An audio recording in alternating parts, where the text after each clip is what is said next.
This evening we have, as part of our True Blue moment and doing the Pledge of Allegiance, we have members of the First Lego League led by Mrs. Ann Durst and our First Robotics team led by Jacob Caparuccio. So if all those students and adults could come forward for the pledge and I can introduce everybody. Mrs. Durst.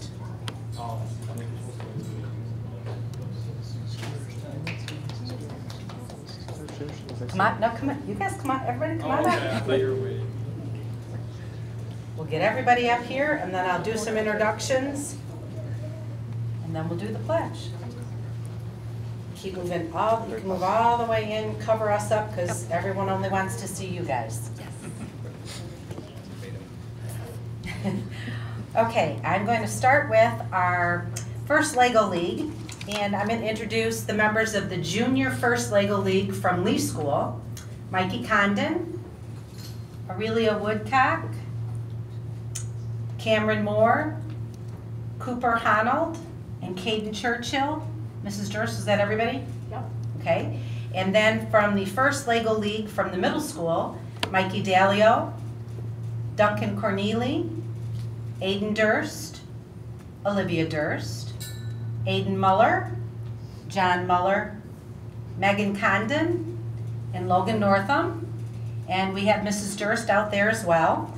And then from our First Robotics High School team, we have Andrew Caparuccio, Tom Dickerson, Nick Mathis, Lucas Pochaha? Pochaha? Okay. We have Mr. Ernie Graves, and Mr. Jerry Caparuccio, who are our adults that help our robotics team. So we are so glad to have them all here tonight. And at this time, if we could all please rise for the pledge. If you guys want to turn around.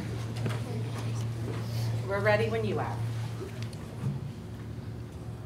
I pledge allegiance to the flag of the United States of America and to the republic for which it stands, one nation, under God, indivisible, with liberty and justice for all. Thank you very much. If you guys want to have a seat, we'll get to our True Blue moment in just a couple minutes. Next is our mission statement. At Richmond Community Schools, we provide a quality education that empowers students to be successful in a global community. Roll call. Dave? Here. Kyle? Here. Ryan? Here. Chris? Here. Margaret? Here. Tracy is absent with notice, and I am here. We have more. Excellent, thank you. Next would be a motion to approve the agenda as presented. So moved. Support. It's been moved and supported. Any discussion? Hearing none, all those in favor, aye. Aye. Opposed? Motion carries. Next, a motion would be in order to approve the consent agenda items as presented. So moved. Support. It's been moved and supported. Is there any discussion? Do you have anything? We have a couple resignations. I'm regretful that I have to announce that Pam Matarazzi, the head cook at the high school, has resigned from the district. I think she's looking at going into retirement. Brandon Rydell, the computer assistant network technician, also resigned.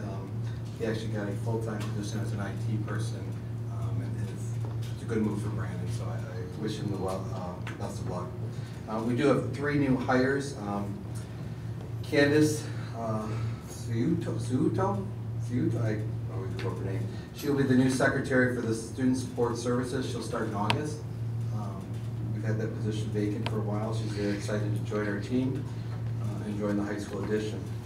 We offer a summer school program this summer, and we have 2 of the individuals who were PCMI employees last year. But we're going to hire them for the summer through the district. Hada Noor and Anthony Gillespie, and they did an outstanding job last year. So looking forward to them joining the team. Very good. Okay, it has been moved and supported. Any other discussion? Hearing none, all those in favor, aye. Aye. Opposed? Motion carries. Next, our True Blue moment. It's time every meeting that we like to showcase the great things that are happening in our district. And this evening we are focusing on robotics. And so we're going to start first with the First Lego League. Mrs. Durst and her group are going to tell us all about what they do.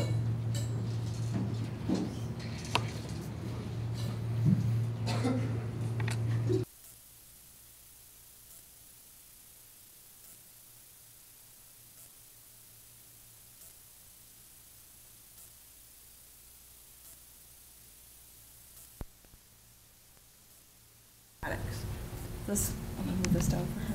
You want to come use the microphone camera? Can I take it off for her, or will she just get to her? I don't know. How if I move it down, camera? How if I just move it down? You good to that? Let me check.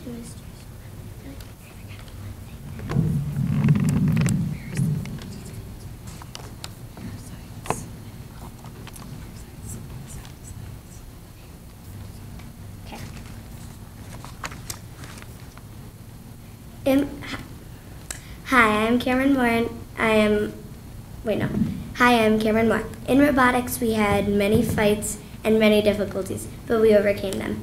What we worked on in robotics was how to save the honeybees. We figured out that honeybees were being killed by 3 things: parasites, insecticides, and pollution. On our presentation, the bee is dropping into the hive and creating honey.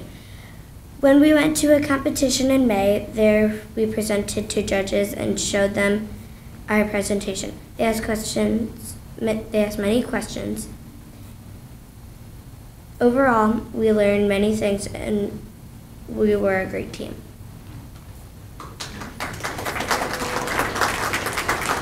Okay, now I'd like to bring out the middle school FLL team.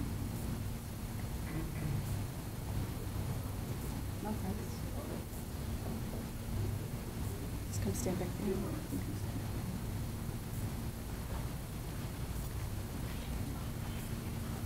All right, and I'd like to introduce Mikey Dalio, who's going to talk about the middle school.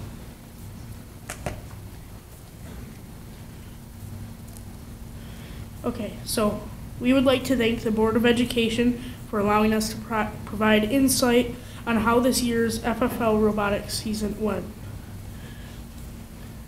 This year was great because we actually did a robotics scramble competition. The judges and staff were very helpful and provided useful information for us, which we later shared with the younger groups, as you just saw. We would like to express our gratitude and appreciation to Ms. Thirst for taking time out of her busy schedule to keep robotics going every year. Ms. Thirst, now is there anything you would like to say before we demonstrate what the table does and what our robot is capable of doing? I would love to. Thank you, Mikey. Very good. Good job.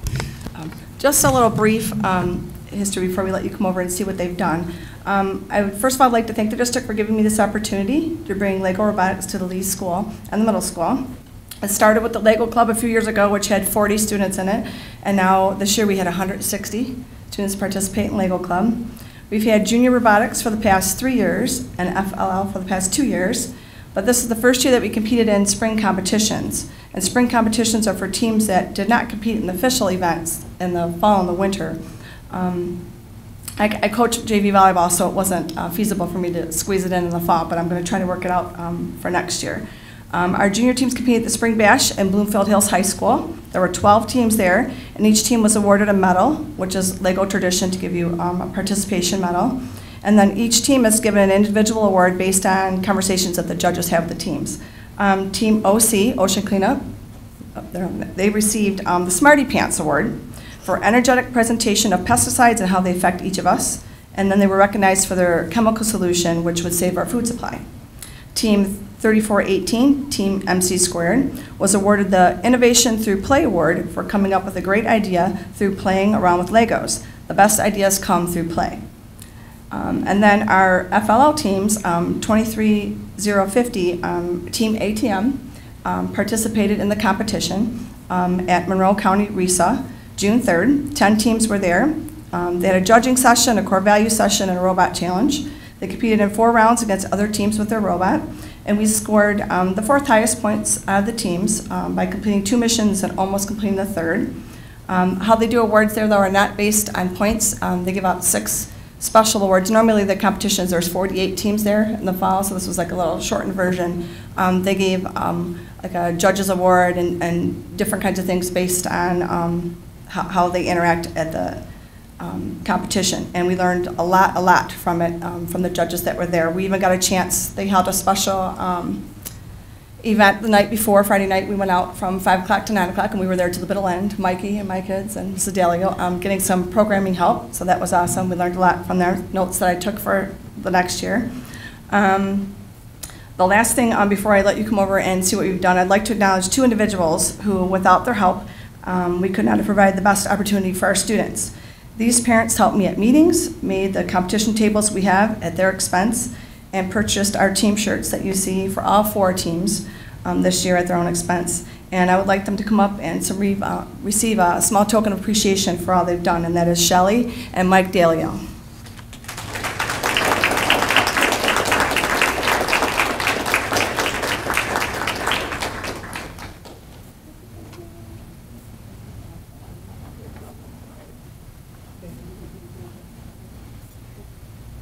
And I don't know if this is how if you want to come up. All of our stuff is set over here. If you'd like to engage a little bit with the kids, they can show you what they've done.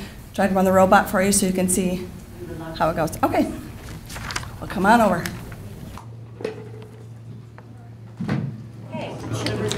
Next, we have our first robotics team from the high school. So if they would like to come up and, Nick, do your thing. They're going to stay there. They're going to stay there? Okay.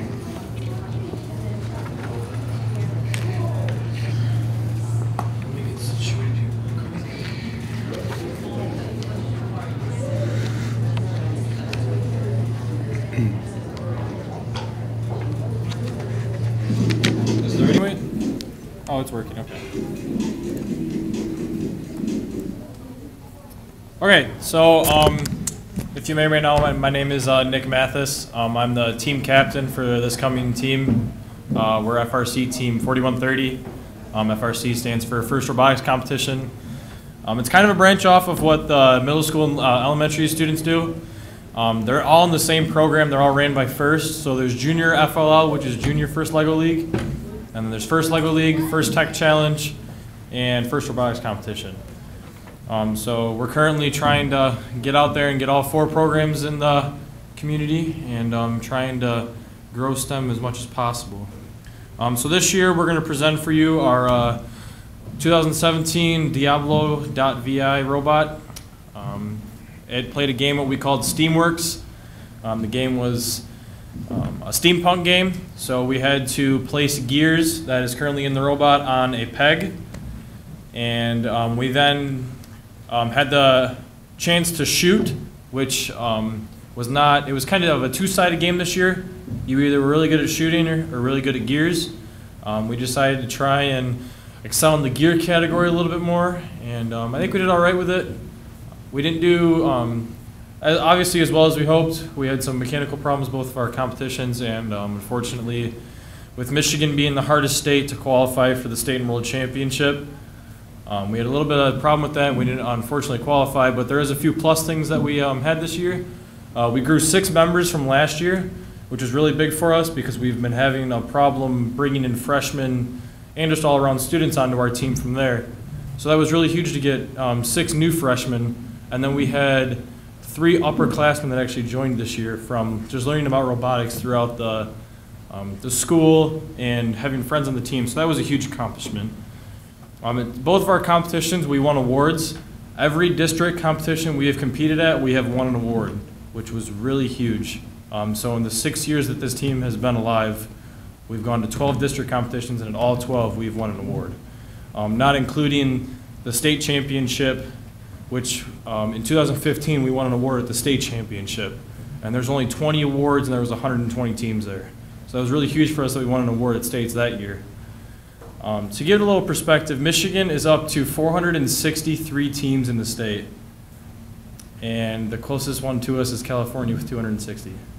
So Michigan is easily the biggest leading state in the country with robotics, and how the STEM in Michigan is improving and getting more people involved in the engineering field, with the big 3 being downtown and just having all that knowledge getting reprocessed into the system.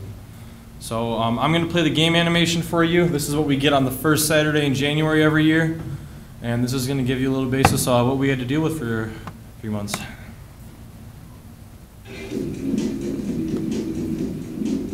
Welcome to the first first robotics competition and the 2017 game First Steamworks. 2 adventure clubs, alliances of 3 teams each, prepare for a long-distance airship race by collecting fuel to build steam pressure, installing gears to engage rotors, and climbing aboard for liftoff. The airship best prepared for flight when the launch timer reaches 0 wins. Matches begin with robots touching their Alliance Station wall. Teams may preload up to 10 fuel elements and 1 gear on each robot. Fuel is available in hoppers placed around the perimeter of the field. Additional fuel and gears are available at the Alliance loading station. During the first 15 seconds of the match, the robots are autonomous.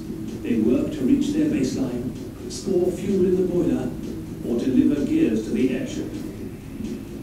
During the following 2-minute and 15-second teleoperated period, human drivers remotely control their robots. They continue to gather fuel from the field in the hoppers to store in the boilers. They also collect and deliver more gears. Human players located behind... All right, so that kind of gives you a basis of the game. So there's the 15-second autonomous period, which you were either able to put a gear on the peg or shoot fuel into the boiler, or you could do both. So one of the biggest things this year was getting the 1 or 2 rotors in Auton. So what you noticed is back on the airship, so right here, there's actually 2 human people on the field in each of those airships, which was really huge this year. This is the first year that they've ever had human interaction on the field with the robots. So what the robots had to do is they had to take these gears and put them on 3 springs stationed on either side of the airship. And the pilots is what they call them. They then pulled them up and then put them on these pegs up here to spin the rotors. So every rotor that you spin, it was 60 points in Auton if you got a rotor spinning, and it was 40 points during teleop. So during qualifications, if you got all 4 rotor spinning, it was an extra rank point on top of the 2 rank points if you were to win the match. And then to go to the boiler, which is over here, you can shoot the yellow wiffle balls. They're about that big, 5 inches in diameter. And you could shoot them into the higher the low goal. What was kind of weird that they did is 1 ball was worth 1/3 of a point. So you had to shoot 3 balls into the top goal to even get 1 point. So it was kind of, if you're not shooting 160 balls a match, it's almost, rather for you to go for the gears and to try and get all the 4 rotors to get all the rank points. So we decided to go in that direction. That robot does have capability of shooting. We just didn't get a chance to fine tune it. So I'm going to announce the drive team for this year. One of them is not here, so we're just going to kind of go with it. Our driver this year was senior Andrew Caparucio. And then our operator was Wesley Durkee. He's currently at work. And then our human player, which is the guy that fed the gears into the robot, was Lucas Bajaha. And then the pilot in the airship was me. So it was definitely an interesting game this year. It was one of the things that, we kind of had a curveball. There was many nights where we were in the build room till midnight, and on bag day we were here till midnight, and multiple Saturdays where we were here 9 to 9, and I calculated we put almost 400 hours in 6 weeks. So it was definitely a really good year for us to learn, and a really good year for us to get more experience deciding what we want to do next year and how we can interact with that. So without further ado, I'm going to hand it over to Andy and Lucas, who are going to demonstrate the robot for you.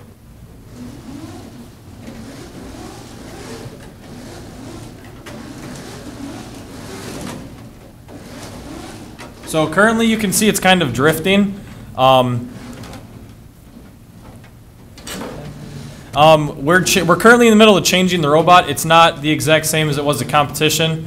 We're trying to make it more applicable, so that way on the field we're going to have a better chance of just lining up more, because we had problems at the actual competition where we were having problems lining up and having to readjust ourselves. So there's actually going to be a bar. There's going to be a bar in the middle of the robot that's going to have the robot powered straight forward and then side to side. We currently don't have the sidebar in there yet, so it's kind of a little tricky right now without the sidebar traction.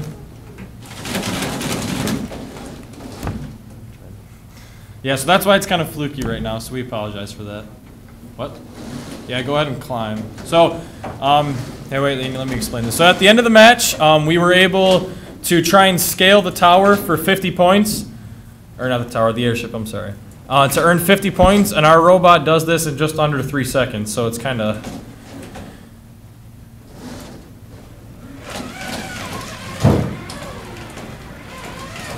And then if we sat and held the touchpad for 1 second after the match, we got the 50-point bonus.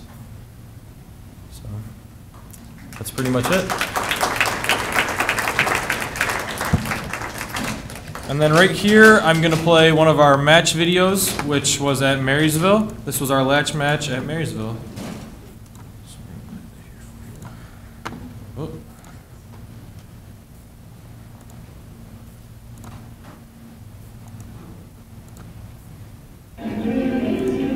So this is our robot doing the center auton. That is doing that by itself. So we just earned our our alliance 60 points.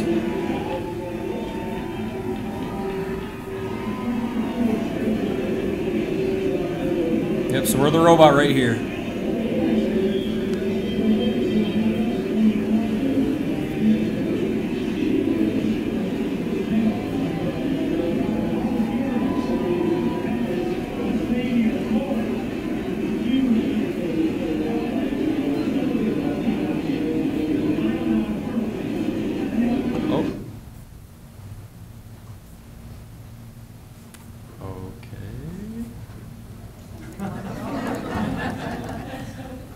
Just give me 1 second, I can pull it back up.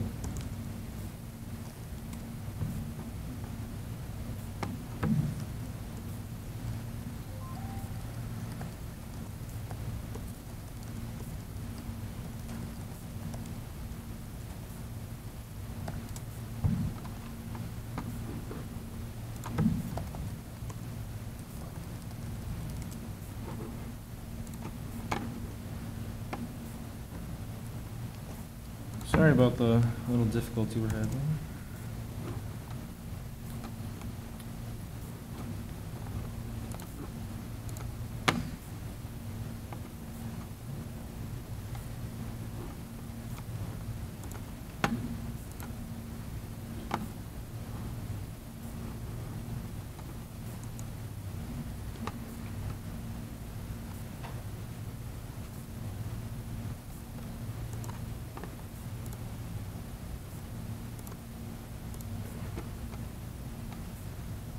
Alright, so the match I'm going to be playing for you is the one match that we got all 4 rotors turning during qualifications, and we also do climb in this match. So our robot is going to be right here on the left.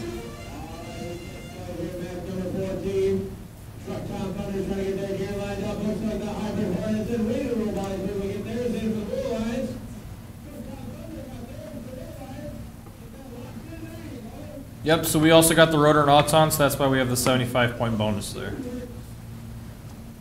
So we're right...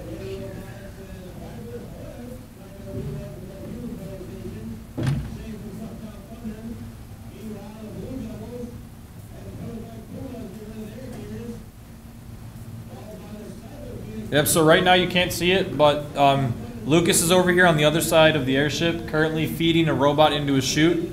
That's shooting the gear into the robot from the chute. Yep, so he acquired the gear. Now he's coming back over here to drop it off to me.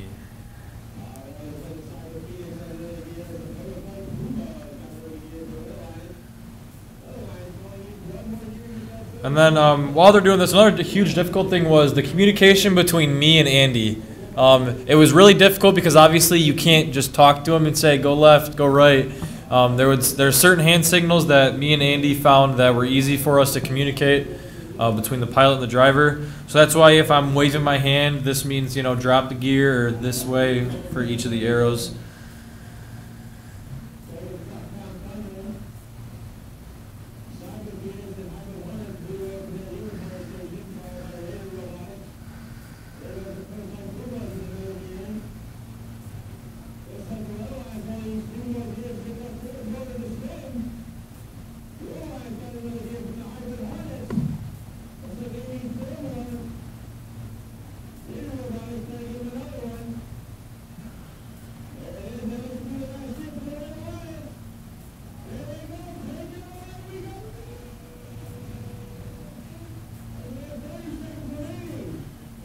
So right now what's kind of funny is we have every gear plus one gear that we had nothing to do with, which was kind of funny.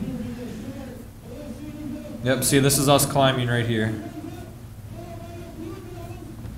And then the touchpad with the light is in showing that we've engaged the touchpad and we get the climb points for it.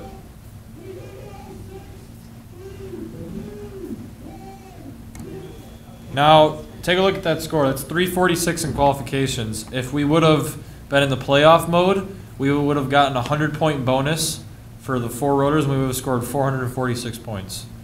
Until the last 4 matches of the competition, this was the highest score all weekend. So that was one of huge accomplishments that we had. We had the highest score for almost the whole competition.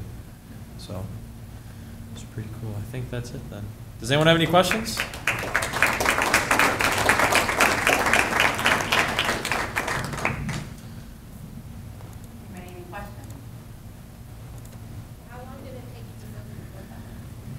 Yeah, so with the robot, we have, so we get the game the first Saturday in January. We then have 6 weeks to design, fabricate, and build our robot.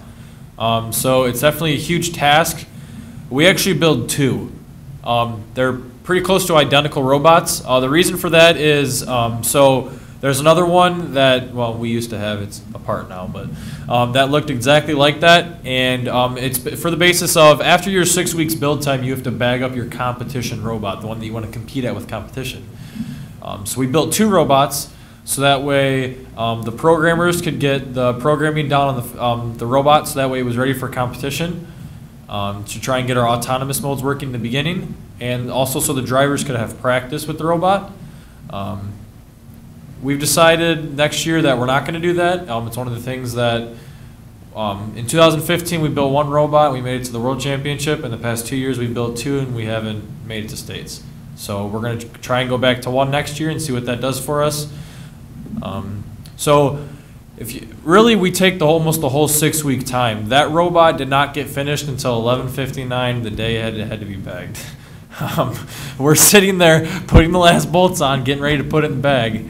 We had the practice bot done probably 5.5 weeks in, and then started, once we had the basis of, okay, we're doing this for the drivetrain, we'd send the drivetrain out to get machined and welded. So the whole drivetrain and all the side posts that are sticking up are all welded to the actual robot.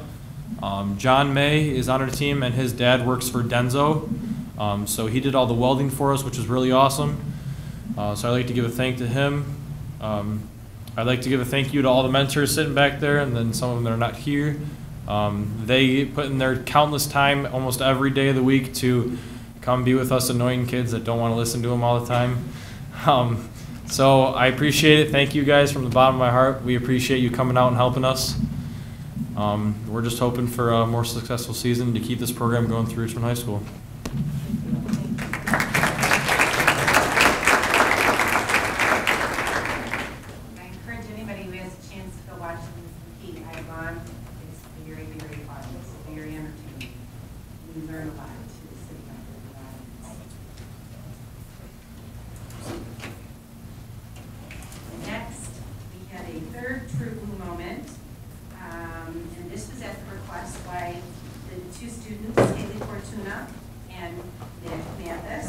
They would like to talk about the high school newspaper. So you guys are on. All right. Am I pulling up the Instagram and Twitter?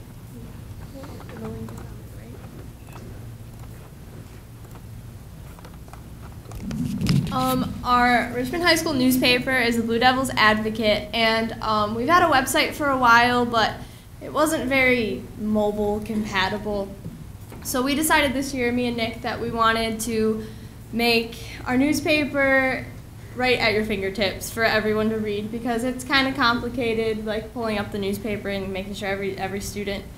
So one thing we did is we have the newspaper on the laptop, desktop, that they can pull up, and then we also created this website, and we have Instagram and a Twitter now. So Nick focused more on the website itself, and I did more of the social media stuff. So I'm going to let him explain the website. So Basically, the problem we were having was we weren't having a lot of people want to read the newspaper. They don't want to pick up a newspaper that's actual paper and read it. So we decided to go mobile.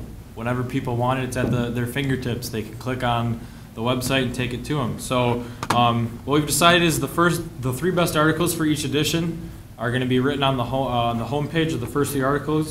So the 3 featured right now are Maddie Walmsley, written by Haley Fortuna and how she won 2 world championships. Andrew, that was just in here driving. The article that I wrote about him, about how he's going into aviation and how he wants to further in that. And then the senior reflection by Alyssa Gall. So at the end of every year, Mr. Murphy had them write a senior reflection on what newspaper in high school has done to them. So all of those have gotten put into the articles. So you click on the article, and then it takes you to the full article at itself. Another cool thing that we integrated was the bio pages. So as you can notice, these 2 right here are bolded more than that one. If I click on my name, it takes me to my bio page, where it's going to say web designer Nick 16 is our web designer for the Blue Devils Advocate. He's also a member of the varsity football team and Team 4130 and the team captain of RHS's robotics team, FRC Team 4130. And then as they write their articles, there's going to be buttons here that they can click on, and they can write about the article on what they want. So now that they can read it based on what they want to read. If they want to read something from sports, they're going to click on sports and scroll down. Right now there's 2 senior reflections and an article about Carly Barjack and how she's going to Lehigh, and how Matt Schuster and how soccer impacted him through high school. It's all broken down so that way everything is more broken down, and how they want to have it based on what they want to read and when they want to read it. So that way they're not stuck, oh, I don't have the newspaper, I guess I can't read it. They're going to forget about it. Oh, I can just pull it up on my phone. Another cool thing that you can do with the website is if you have an iPhone or an Android, I can pull up the website and do this thing called add to home screen and make it an app on your phone. So you can click it on the app. You can click on the app, it'll take you right to the web page, and then you can have all of the articles right here. So it's one of the things that we wanted to integrate really cool, and we're super excited about it for next year. Whoever our teacher ends up being with the departure of Mr. Murphy, we really are hoping that we can keep going with the website and keep the newspaper flowing through the high school. So I'm going to hand over the social media to Haley. So with the website, we wanted to add social media to it because that just makes it easier access for students. So if we go down here, these link right up to the things as well, to each page. But if you go back to our home screen and scroll down, we have it linked right up to our Twitter right here, because Nick is pretty cool. He knows how to do that stuff. And then also, it's easier for people to give us feedback. We've had a suggestion box in the Media Center for, I don't know, the whole time I've been in high school. We've never had one suggestion. So this is how we've made that easier access. You can put in your suggestion right here. And then how many people have we had participate in our survey? We've had 35 people reply to our survey. Mr. Murphy sent out an email to the staff. So that's really cool. Really excited about that we've gotten that many replies to it. We also, next year, we're going to do a newsletter. So whether that's sending out the PDFs for the articles or us talking about what's going on in Richmond High School separate from the actual article, we want to send out a newsletter. So if you want to get next year's newsletter, go ahead and plop your email in there. The email will get forwarded to the Blue Devils Advocate email that we have set up, and then we'll get you signed up for that. So if you click these links right here, it'll take you directly to our pages. So I've been working on our Twitter page, and this is really focused in on students being able to get their rights. And I retweeted some of our Blue Devil athletic department tweets, just things that I think the newspaper would have written articles about had we had the time. And then this takes you directly to the website. So this also gives us the ability to tag the students who wrote the articles on their Twitter. So if we go here, this will take you to Brandon Furtaugh's senior reflection right from Twitter. And then we have a lot of them in, a lot of our senior reflections. Get to know new student Heidi Daly and How She Changes the World by Sydney Black. So both students are recognized. Unfortunately, Heidi doesn't have a Twitter, but if you have a Twitter, you are tagged in it, and that gives the students the opportunity to retweet their articles. I know I did and Nick did, so that gets it out to our followers, so our friends that go to school, they'll see it even if they don't follow the Blue Devils Advocate. But we have quite a few followers. We have 40. We're getting there. We're getting there. And then if you go back to our website, if you click on the Instagram, it'll also take you to Instagram. So yeah, Richmond High School's newspaper is right at your fingertips, and then here is, it's a lot better quality on the cell phone, but that's the article about Carly and her verbal commitment to Lehigh, and then you zoom in here, and you can read it right there on your phone, right on Instagram. So yeah, this project that me and Nick did was all about making the newspaper easier access so we can get more people viewing it, more people reading it, seeing what's going on at Richmond High School. So before we conclude, I want to show you guys something. So this website has been published for just under a week, I think. Just about. Yeah.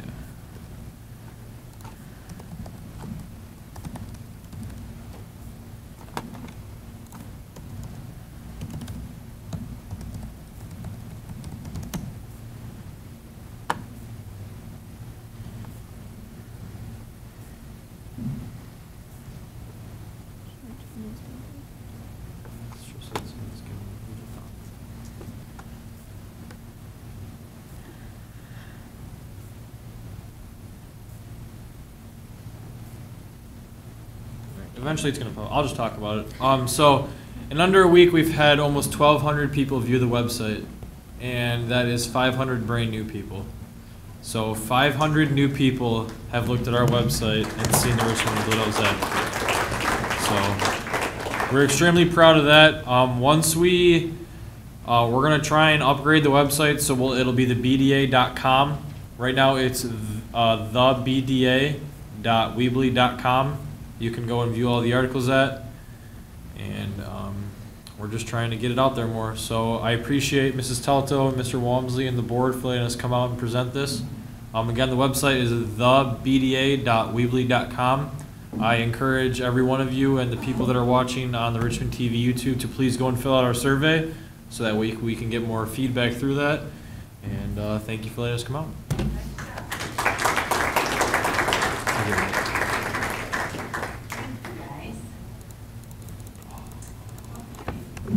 Next is public comment, the portion of our meeting.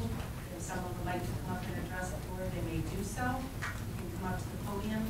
There should be some kind of paper up there. If you have a question that needs answered, you can put your name and phone number. Someone would get back with you. It's not a question and answer period, but you do have the ability to address the board, and you have 3 minutes to speak. Is there anyone who would like to address the board? See Mrs. Ranger walking up.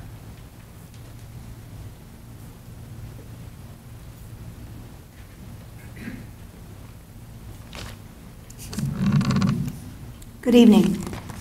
My name is Teresa Ranger. If anybody is watching this online and they didn't see the True Blue moments, they need to rewind because that was great stuff. The Lego League robotics, the first robotics, and the newspaper, really, really good stuff. So if you're viewing that, I need you to back up and check that out. Anyways, I'd like to make a comment. I just completed my 21st year in first grade, and I would like to share some positive reasons why I choose to teach in Richmond. First of all, I have phenomenal colleagues, great people. The Lee School had a goal this year, and that was to improve our NWEA scores because our scores last year were about 42%, and this year we not only took charge of that goal, we met it and exceeded it by coming in with a 71% goal. I mean, a proficiency rate. So I think that was a huge thing.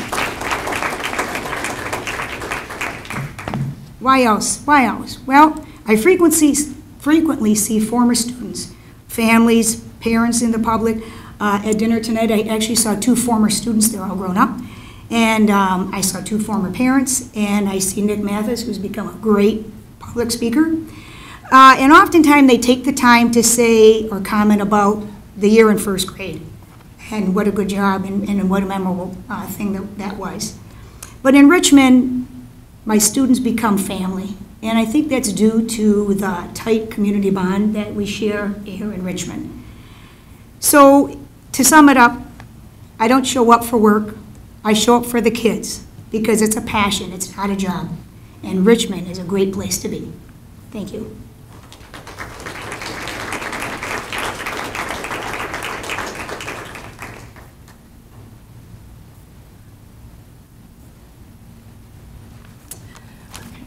All right. Hi, my name is Ann Durst, and I am a first grade teacher at Willellie Elementary, where I have been a staff member for the past 23 years. I'd like to take the time to acknowledge why I love teaching here, and I think families should send their children to Richmond. I am an alumni from Richmond High School, I hate to admit, class of 1986. I remember after I graduated that I thought I was going to get as far away from Richmond as I could possibly get. And lo and behold, I'm substitute teaching in the building, and my former principal from the high school, Jean Kubiak, popped into the room and said, "Hi, Ann, there's an opening in kindergarten half-time. Would you like it?" And I said, "Of course." And then I was hooked, and the rest is history. It is an honor and a privilege to teach in this wonderful small town called Richmond. It is filled with loyal, dedicated, outstanding and phenomenal teachers, support staff, administration, school board, and superintendent who all work together to provide the best learning environment for all of our students. Richmond is the best place to work and the best place to send your children to get a top-notch education. Things you will encounter at Richmond, and I didn't know them all, I'm only naming a few, if you come to Richmond. One-to-one technology, robotic STEM programs at all 3 levels, superior art program that earns several accolades every year, outstanding choir and band programs, science nights, talent shows at the Lee in the middle school, partnerships with AIS, EMS training, established sports programs where many athletes go on to play at the collegiate level, academic accolades for students who receive academic scholarships as well, phenomenal parent organizations that sponsor and support all that we do. And lastly, staff members who make lifelong personal connections with their students, who support students every step of the way. Richmond is the best place, the only place to send your children because we offer so many different programs to guarantee your children to receive the best possible education to carry them on into the world in whatever path they take. I send my own children, who are actually East China School District children, to Richmond because of the faith and the confidence I have in the education they'll receive here. So I believe in Richmond, and I believe you should too. Be a Blue Devil, it's worth it.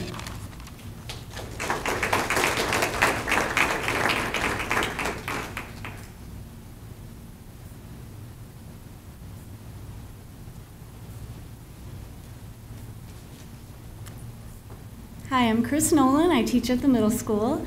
And as I reflected on at the end of the school year and just all the good things that happened, and sometimes not so good, one of the things that I just thought I would share was our half day before Memorial Day. We had a half day on that Friday, and we did, we worked with the students on understanding the importance of Memorial Day and what it means to give to our country and the importance of acknowledging that. And it was such a great day for our kids and staff. The students watched a video that was very emotional. It was very touching. They made poppies. They learned the significance of the poppy for Memorial Day, and they were able to take that home to someone and share it with a veteran or service member. I just thought it was such a neat day, and then it ended with a fun outdoor activity and hot dogs and a great little snack for the kids by Mr. Bartels and Becky. And so it was just a really neat day for a half day. It was very, very moving. I just wanted to share that. It was such one of the things that I just, as I reflected on the end of the year, what a nice half day that was. And it was really neat to see. Kids did a great job. So just wanted to share that. It was a cool thing. Thank you.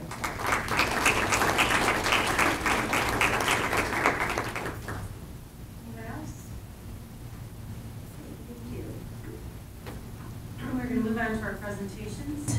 Middle school and high school student athlete accomplishments, a year in review.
Here you go.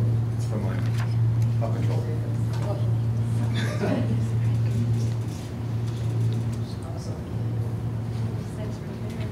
Good evening. Those robotics kids are going to be hard to follow, but I'm going to do my best.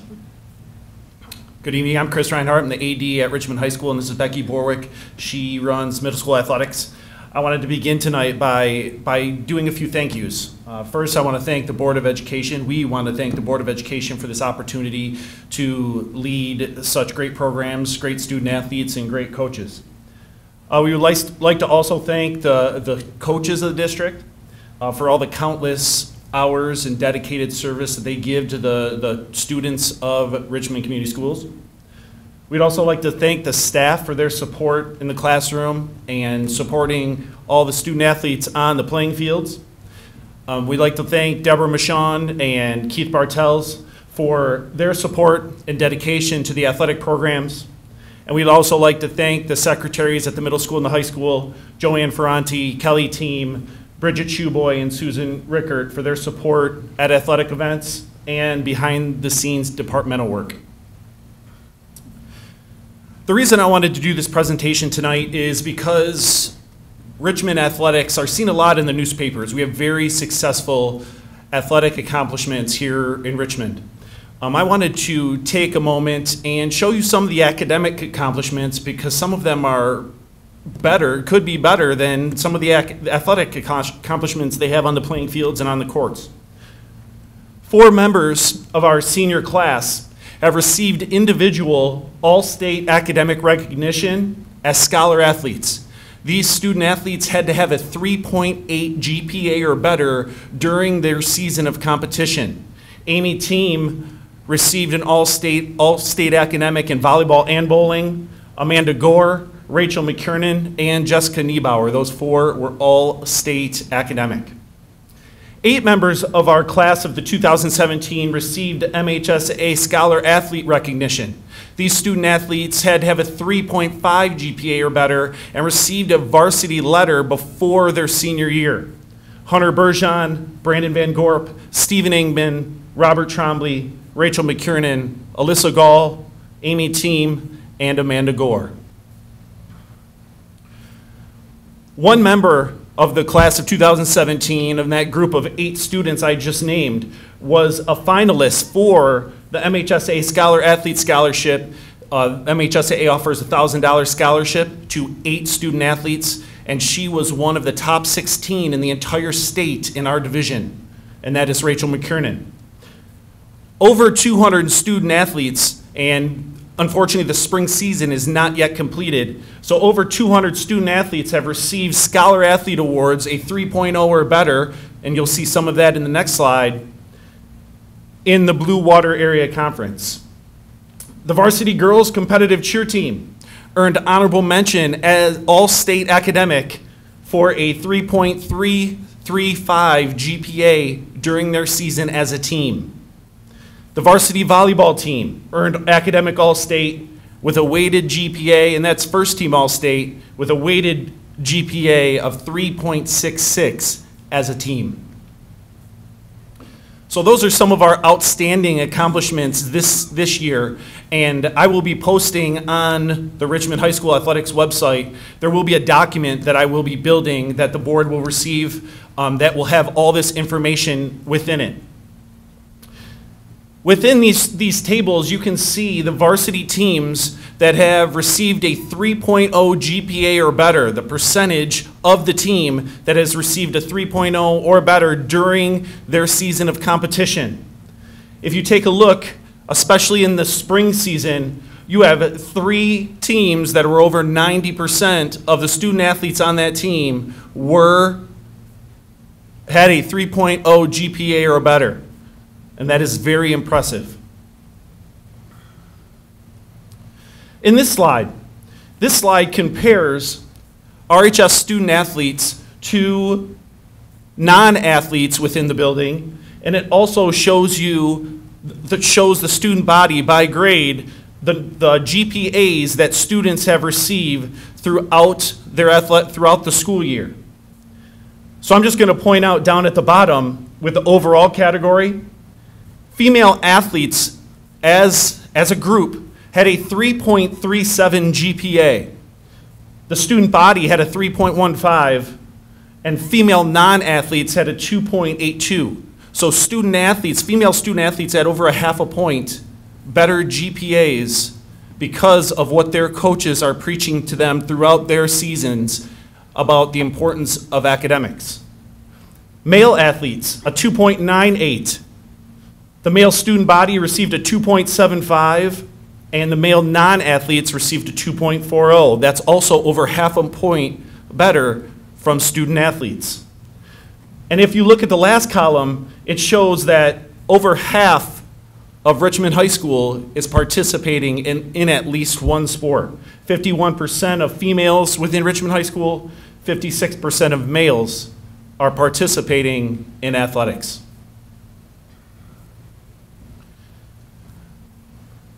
So I'm going to move on to some of our major athletic accomplishments this year. As a whole, we have received, and we are not completed yet because the softball team is still working on bringing back some more championship trophies. We had 4 Blue Water Area Conference champions, 3 MHSAA district champions, 4 MHSAA regional champions. We had a state champion, 1 runner-up, and 3 teams qualified for the MHSAA state playoffs because in their sport they had to qualify to go to the state playoff: football, golf, and the boys bowling team.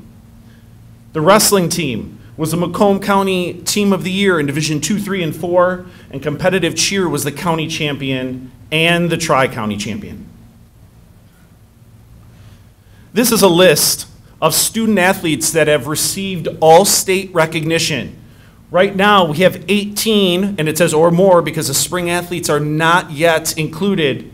We have 18 student athletes that have received all state honors within that division, and that is the entire state. At least 10 of these student athletes were first team. That is a very large accomplishment. These are a list of student athletes that participated in their sport in the MHSAA state championship. Not all sports offer an individual MHSAA state championship, but these student athletes made it in their particular sport. You see several wrestlers, 2 track and field athletes. We have a golfer, bowlers, And that is a very large accomplishment.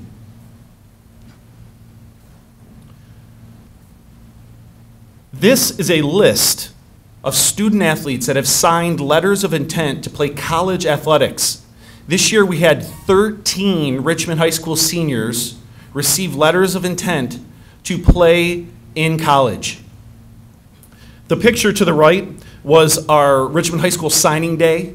8 student athletes came in front of their families and friends and signed letters of intent to send back to the colleges in front of their friends and family on that day. Just a few student athletes, I'm going to name just a couple of them because there is a very long list. Deshaun Hamilton is playing basketball at SC4.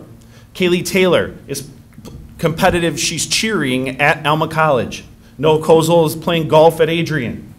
Matthew Schuster and Alan Chesniak are playing soccer at Siena Heights University. Down towards the bottom, Brandon Furtaw is running track at Trine University. And August Aiken, it will be wrestling at SC4 in their inaugural program. They just started that program, and he'll be one of the first wrestlers in that group to have an opportunity to wrestle at SC4. Not only are student athletes receiving accolades, but our coaches are also. James Bishop and John Coker were named the Blue Water Area Conference Coaches of the Year, as was Lance Whitney, Brandon Day, and Preston Trend, and Kelly Mathis. These following coaches received accolades from their peers in their coaching profession. Lance Whitney was a Times Herald Boys Soccer Coach of the Year, and that's within the entire county. Brandon Day and Preston Trend were the Michigan Wrestling Coaches Association Regional and State Coaches of the Year. And Kelly Mathis was the Michigan High School Competitive Cheer Coaches Association Regional Coach of the Year.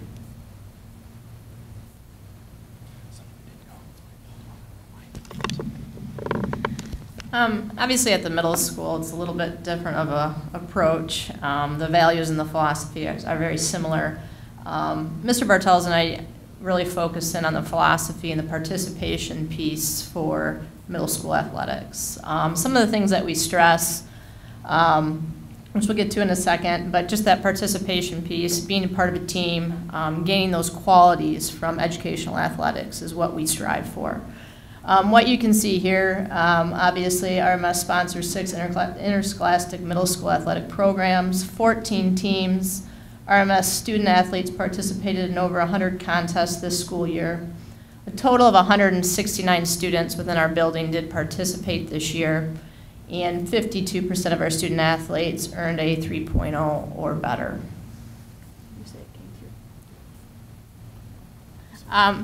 We did want to mention there's 2 other groups, definitely not to leave off, but our athletic boosters who do a tremendous job and obviously supporting our efforts, supporting our coaches, supporting our students, and then our parent group. It's an amazing thing to see our parents come out at athletic events to support us. And one thing that Mr. Bartels and I can speak to is just our BWAC. We held the BWAC track meet this year, and it was all teams, and I don't even know how many student athletes were there, but the parent support that came out, we started at 11 o'clock, and just the parents that came in, took time off of work, obviously to help us and support us. It truly means a lot, so thank you to them. In the rain, yes.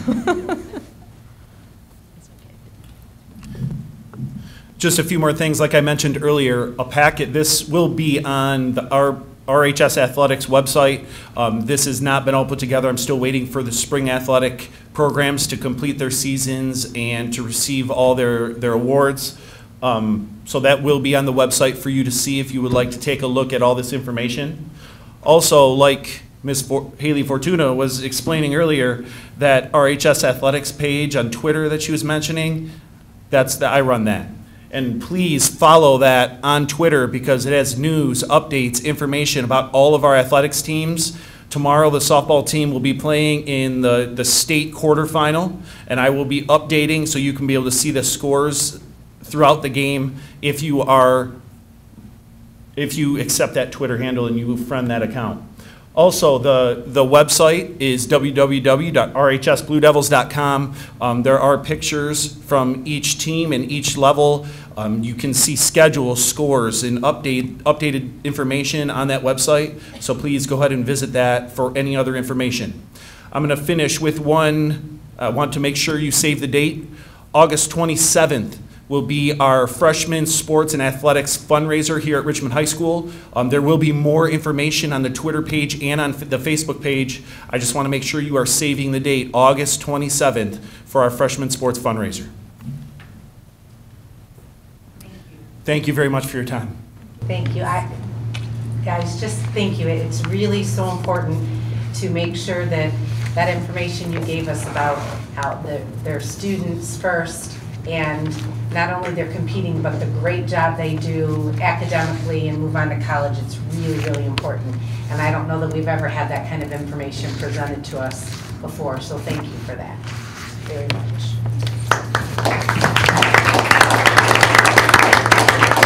I would just like to personally thank Mr. Reiner and Mrs. Borwick.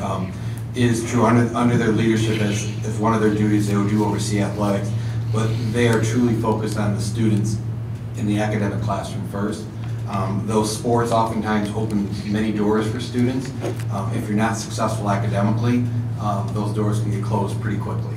And their commitment to work with the coaches, as Mr. Reinhardt said, we have the best coaching staff in the state.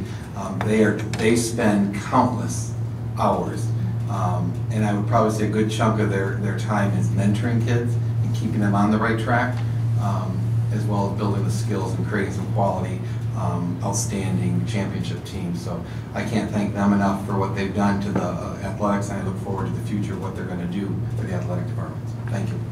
Thank you very much.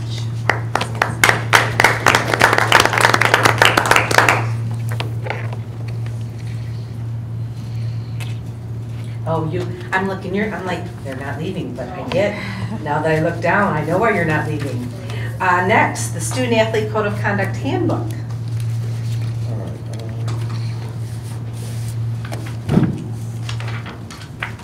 See if you can pull it up there.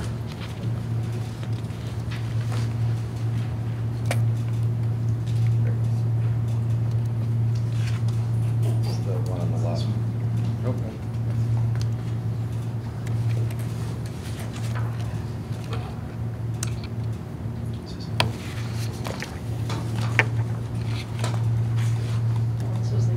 Yeah, that's not the Student Athlete Code of Conduct. You're ahead a couple.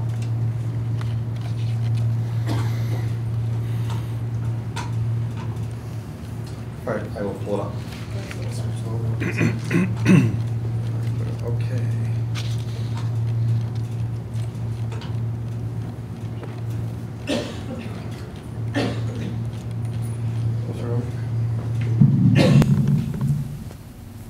Obviously, we have some minor changes that were brought to you tonight, but obviously the one that I think we really want to focus in on is the disclosure policy.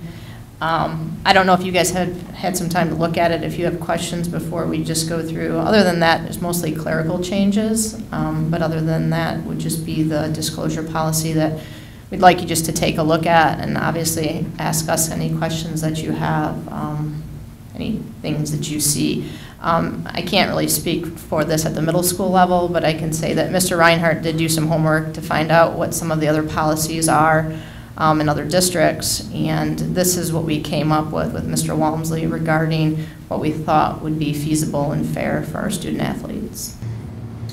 So in your packet, you'll see the strike through language, and I will go to the proposed changes, and it deals with the consequences. And so I will ask Mr. Reinhardt if you can kind of go through the tiers of the consequences.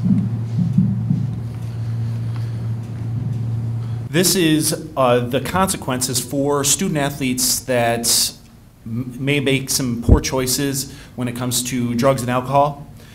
If a student athlete self-discloses or not, they will receive these current penalties. After the first offense, they will forfeit 25% of their season, and they will have to complete or fulfill 10 hours of community service approved by Mr. Walmsley or myself. The second offense, they will forfeit 50% of their season. And they will also have to complete 20 hours of community service. The third offense will be the immediate dismissal from the team and a 1 calendar year suspension of athletic participation from the date of that incident. And they will also have to fulfill 40 hours of community service by the third offense. And the fourth offense is permanent dismissal from the athletic program at Richmond Community Schools.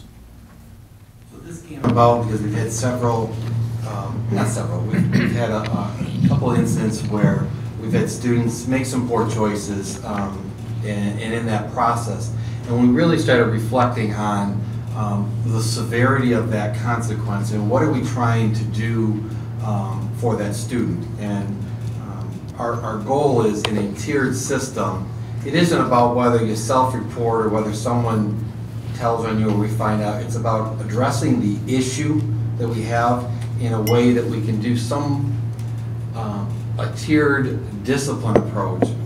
Because what our concern is if we eliminate kids from a sporting, for some student, this is their motivation. This is a mentor that they may have with a coach that keeps their grades up and keeps them focusing. And are we shutting the door for some students? We went round and round in talking about this because the original was there was a consequence for self-reporting and a consequence if it came about. And when you look at the strike-through language, for some it was an entire year, and you started looking at the big picture on a student athlete and what long-term effect does that have. And our ultimate goal was to try to teach and work with the students. Many times in this process, parents appealed the decision of the athletic director, which primarily Chris, but Becky may have had this situation, but it was primarily Chris where he's going by with what the board approved. And when you look at the circumstances that applied, it's not always easy just to apply a black and white scenario, especially when you have that parent, that student that really, they own up. They made the mistake and they're trying to make it better. And our current policy, our current practice almost prohibits them from doing that. And like I said, our goal is to create some type of tiered that we aren't getting to that second and third, but that we're addressing it at the front end. And so that was the concept behind why we're making or recommending some changes here. Because we've had, like I said, a handful of cases where really looking at them individually was in the best interest of the student, and when you got the parents involved, et cetera. So I don't know if you have anything more to add, but that was our concept. The last sentence before self-disclosure, it says violation of Section 9. That's Section 10 that we're on. And then my second question is, what is the burden of proof? Is it a black and white police report? What is it? We did not change that part, so give me a second to find it in the handbook. While you're looking for that, because it's crossed out on the part where it was. It's down here. Do you have where it is, Kyle? Yeah, it's page 11, third paragraph from the bottom, and it's all in terms of lined out. Credible information shall be defined as it's crossed out. I'll speak right now, and then if Mr. Reiner and Mrs. Borg have anything to say. One of the issues that we dealt with was oftentimes in any school situation, whether it's at athletics or even at the school level, you're oftentimes dealing with a he said, she said, or visible, and you're somewhat weighing the consequence. I believe that the athletic handbook, the way it was currently presented, has more discretion, if you will, on the administrator's side to kind of make that decision and determine what they're going to see as credible. What we're trying to do is say, okay, let's look at the preponderance of the evidence. Let's look at the big picture rather than, is it black and white that if this person says it, it's done, and taking it for its word. So looking at really all the pieces that come to us. We've had situations where we've had anonymous tips, we've had a community member report something, we've had a a former board member speak on behalf of the student. And it gets to the proving which fact is true, and what we're trying to do is, if it becomes an issue, we need to get the parents and students in the room to figure out what's going on there and how do we help that student. I don't necessarily think this got us into, I don't want to say trouble, but created pushed the district into a corner from the perspective of if we just look at this piece rather than the bigger picture. So we did take that out, and looking at the level like we would in the student handbook, when you have a student problem, let's look at what are the facts that we have and base it at that point. So there's a roundabout answer to your question, because if we did take it out from the perspective, these pieces trump something else. And we're trying to look at what are all the facts that we have presented. And it really becomes a case-by-case situation. Because all the ones that I personally had to deal with, each one is a very different story, and becomes very challenging. So what's the appeals process? The appeals process remains in the policy. We did not change that. And it speaks in Article 22. Basically, if the parent disagrees, the appeal first comes to me. I'm looking at primarily the facts of the case, whether, and so forth. I then can either know we're going to keep it, or it goes to an appeal committee, which is made up of, give me a second here, it's usually a coach, an administrator, a teacher, not in that to look at it objectively, and then the appeals committee then rules on it. Their committee or their decision would be final. So there's two avenues that it can go down. Does the appeals committee, is it the same, like is it a standing committee for the entire school year, or do you get different people depending on the situation? The couple that we've had go to the appeals committee have been different people. The same one is consistent from the perspective of the athletic director. In this case, it would be Chris or Becky. We try to get two coaches that are not in that season that may have more of an objective view looking at it.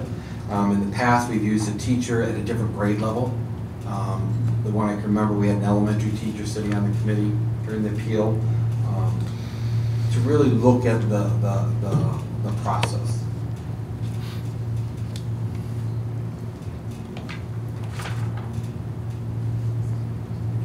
When you're talking about, maybe this is a dumb question, but first offense, second offense, third offense, not just within a year, is it for the duration that I'm an athlete at the high school? Like if I do something in ninth grade? We discussed It stays with you. Stays with you. It's very at the very bottom. You enter in the athletic program in Richmond, and in this case, our seventh grade, okay. that Right above starts section 11. your offenses. So if I goof up in 8th grade, and I goof up in 9th grade, 8th grade might be level 1 or offense 1, 9th grade might be offense 2. It moves ahead to athletic. Has there been an occasion where you've not allowed an athlete to appeal? Or how many times in the past year have you not allowed an athlete to appeal this?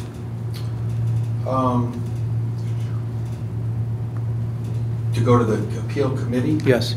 Off the top end, I think of 2. But I'd have to look at my notes on that. And I believe we've had, since my tenure here, we've had 2, maybe 3. I don't remember this. That weren't allowed to appeal? That when I looked at what the decision was, it supported that decision. Who makes the initial decision? You're checking to see if it supports it. Who makes the initial decision? The initial decision is based at the building level when they get the information. So you're reviewing their decision? I typically don't until it comes to me. Right, okay. I guess I thought the idea of an appeal was would be granted no matter what the decision-making process. Well, there's 3 was, and steps. that They board have the initial, then it make goes to that him, decision. and then if he thinks it needs to go to a committee, then it goes. So an appeal could be asked for, but not necessarily granted. Correct. And in those process, we look at, is there going to be anything that would be new, that would be added, that they didn't already know? Decision to grant a request for an appeal is at the discretion of the superintendent. So what I typically look for in that case is, okay, based on what they being Chris or Becky, have gone through the process, and then based on what the parent has given me in terms of the appeal and the reason, is there something new in the circumstance?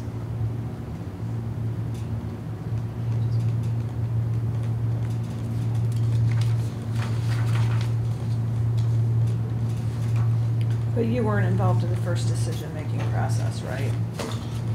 I only get notice once they've done, there's an issue, they've done it, and that's when I get at least notified that, hey, we have a situation, you may get a letter from the parent appealing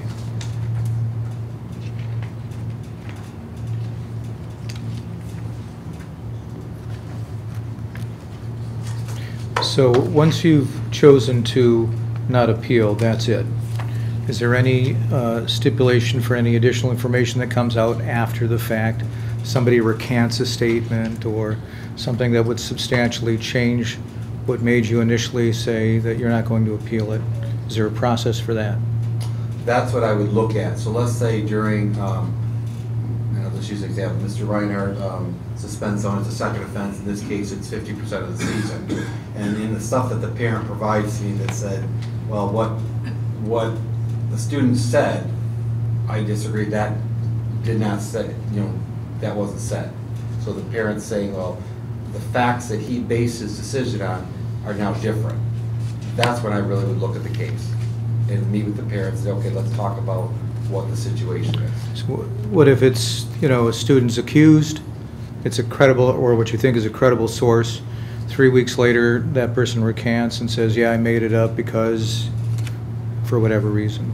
That appeal process has to be taken within 3 school days of the date of disciplinary action. So that person would be out of luck, or that student would not be able to get an appeal after the fact. If one of the pieces that was based on the original decision, they changed their mind, said it didn't really happen that way? Yes. I think we'd have to look at it and look at the level. I don't know if that's... Well, I don't know.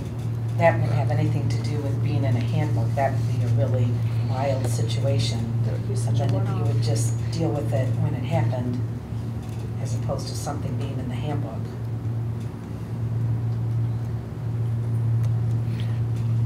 The other thing I wanted to ask about was the drug and alcohol testing. How many times are they tested, and who pays for that? If we require it, the district does pay it. If we have reason to believe that it's still a problem. Oftentimes, I'm just thinking of one that comes to the top of my head, the parent made their child take drug and alcohol to prove it, and it was under kind of the partnership with the school. The parent in that case paid for it, but if we require it, we would have to pay for it. Have you required a lot of that in the past, or? No, there was no, based on what the student had done and the process during that time in terms of going out, completing a course, there was no reason for us to believe that continued use of drug or alcohol. But it would be a district obligation if we required it.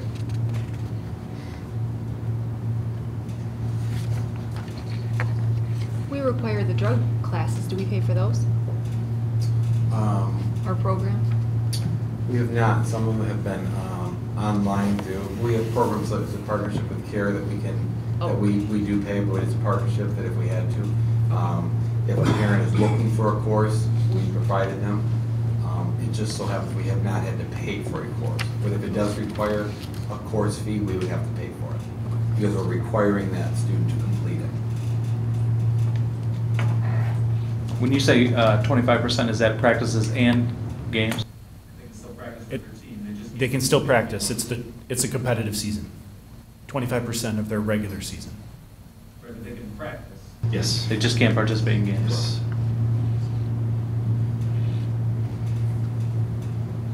And we've had some students who, on their own, their community service hours was to talk to their teammates about kind of some choices they made and how it potentially risked their scholarship and so forth. And it's not about, we're not trying to be punitive, but there is a consequence because they do reflect Richmond. I think that's what we're trying to get to.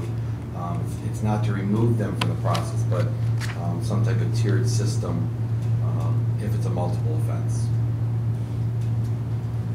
Small question, but does the community service count towards graduation then for the students that are required? Would that count, or is that in addition to? Because the community service is new for the incoming class of 2020, this would be in addition to, because we typically try to target that community service tied into either the offense, a learnable fixing, or to help the team. Okay, so these would be different hours. This would be different.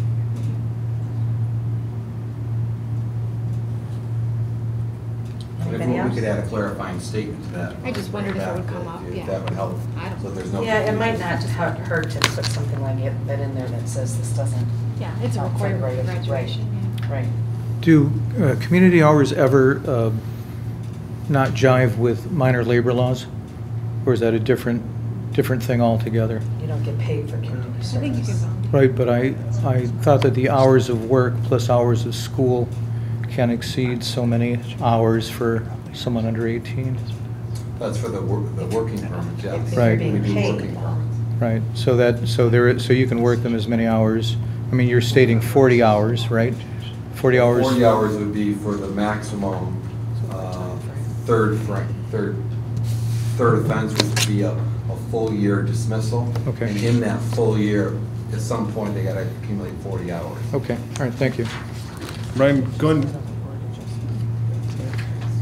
back to the standard, Brian, as far as a burden of proof or something like that in these disciplinary hearings, I kind of struggle with not having any kind of standard. I know you judge these things on a case-by-case basis, but when you're giving your description of what you look for and deciding whether or not someone's responsible for a violation, you said the preponderance of the evidence and basically totality of the circumstances. So if that's what you're looking for, why don't you just put that in the policy?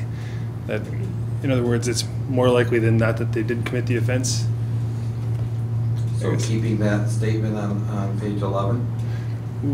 Maybe not that statement, but some statement as to what the standard is, whether you're required to prove it by a preponderance of the evidence, meaning more likely than not that they did it, or I say that only because when you're describing what they look for and deciding whether or not they're responsible for violation, you said preponderance of the evidence. So if that's what it is, we might as well say it. You know? Okay.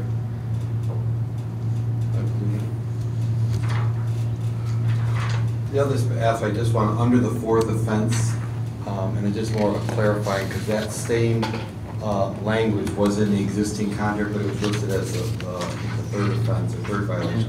Permanent dismissal from the athletic program at Richmond Community. The intent of this was, if it's your fourth offense, you're not participating in any athletic programs in Richmond. So I would recommend, just for clarifying the intent, is permanent dismissal from all athletic programs at Richmond Community Schools, if it gets to that. We have not, since I've been here, had someone ever reach that, so.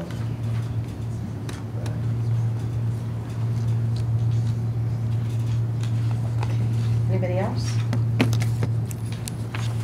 Okay, thank you.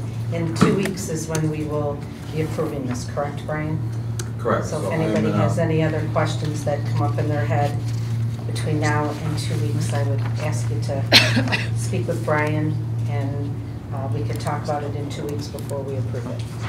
So I just wanted to, I'm going to clarify the volunteer hours, some statement in there, and then talk about the preponderance of the evidence or some statement in that aspect in there. So I will bring that to you at the next one, as well as a change in the fourth offense.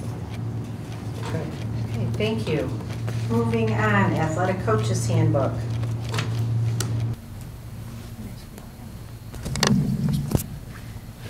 I believe this was the same. It's just some clerical date changes, that type of thing. There was one change on page 7 that references just the tryout evaluation form. Our coaches use different forms based on the sport and program, so we weren't sure that there was quite a uniformed tryout evaluation form. So we're leaving that up to the coaches in regards to the varsity coach, making sure that that rubric and that evaluation form is done for their program as a whole. and what fits best for them. I believe that was the only change that we had within that handbook. This is something a couple of years ago we really focused on as we begin cutting. Oftentimes, whether the dean will get it or I may get a call from the parent asking why, we go back to did students know what the rubric or the target they were shooting for? And so we've been really pushing to have something, some identified criteria. And if we're trying to build a program, which is the ultimate, we want to make sure we have consistent criteria with the different various programs. So when you're providing a due date in the course of a season of sports, does that usually fall relatively soon into the season or by the end of the season, or how is the due date determined? On which section? I'm looking at page 8. The for the pay to participate? Yes. Okay. The due date we established, we sit down at the beginning of the year, we put it on the website. Both Chris and I, Chris, Becky, and I will sit down and say, okay, when do we expect the pay to participate? It's typically before the first competition. Sometimes we have to alter the date because oftentimes middle school athletics may have a, their competition may come up and we might need to give parents a little bit more because they just finished 1 week of practice and so. But we establish that and then we put that date on the website. And then I know Chris speaks to the coaches about that in terms of just to remind your players the pay to participate is due at this point. We still are pushing the online payment, though we've had made some situations where parents either didn't want to pay or couldn't, so we've made adjustments for them to bring in a check to pay. But that due date is kind of, every year it's established. So what we'll do is before they will go home for the summer, we'll set when that fall date is so that when the coaches come back and they begin doing their summer athletic training, they'll be able to notify their athletes. And we do work with the parents. If the parents need additional time, they both have made adjustments to work with the parents. So it is because there are certain situations that come up, so we're not going to deny someone that. I'm just going to throw this out there. Under banquets, the part where it talks about invitations for board members, all of that. You're on page 15? I guess. 16. Is that really necessary? That it's in the handbook, send invitations to board members? Because I'm going to tell you, since 2010, the very first invitation I got to a banquet was the girls' basketball this year. And then, we had a couple. So, this is just me talking. I don't know that it's so important that it's got to be in the handbook that board members be given invitations. Does that set it a different tone to the banquet? I don't know. I don't know what anyone else thinks, but I don't necessarily need that as a board member and want coaches to feel that they have to have it in their handbook and follow it. I appreciate the fact that the handbook was actually gone through this year and that, that's being looked at and that we received a lot of invitations to it, and it was nice to get the invitation to the banquets, but, that's a time for them to celebrate what they did in their season, and, I don't want to take up somebody's funding, I don't want to take up somebody's spot at that banquet. It's about the kids and what they did during that season, and I would want it to focus on them and their accomplishments. I'm not saying I don't want to go. That's not I know. where I'm coming from. Me I'm either. At all. I love seeing them and what they did and things like that, but I just don't. I just wouldn't want to take away from that. Yeah, I don't think they should be obligated event. to I don't think that they should feel invite the obligated 7 of to us. invite the board. Yeah. Is my personal. Would you like to remove that section? Yeah. I think that's what we're saying.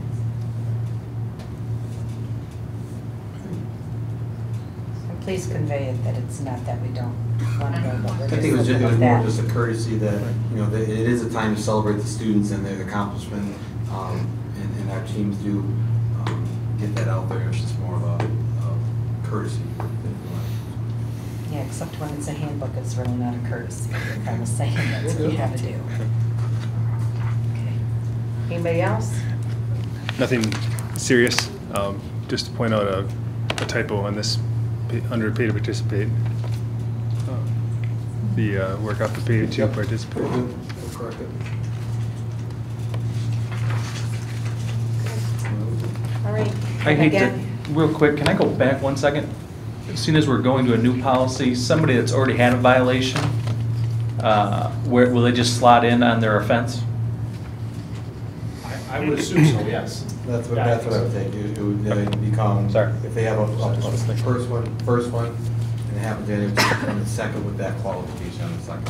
Thank you. good question. That was a good question. Okay, thank you, guys. Thank you. Thanks. Next, grading policy and elementary report card revisions. As Mr. Burkmeyer just said, I just want to lay the stage. Last year, around this time, we talked about, there was some conversation with the administrative team about changes, adjustments, tweaks to that, the 80-20 grading policy. And so this year, we have spent, and I will give the Mr. Burkmeyer, the principals, and the staff that have been involved. I have not been directly involved in this, but a lot of time and thought has gone into some tweaks to the grading policy. As a result of it, we need to look at the elementary report card and how we report those grades at the elementary school. So that's what Mr. Burkmeyer will outline to you. Am I putting that? As Mr. Walmsley mentioned, a few years ago, the board passed a 80-20 grading policy, and we thought it was prudent to review where we're at, make sure everyone was on the same page with the 80-20 policy, and see if there's any tweaks to how the policy is implemented to make it run a little more smoothly based on feedback from teachers, administration, and parents. So we put together a committee. We had several, was offered to the staff. So I'd like to thank the committee members that were a part of the grading policy, along with the building principals and Ms. Montecheski, who also sat on the committee. And this is what we came up with. So again, the 80-20 policy itself is still in place.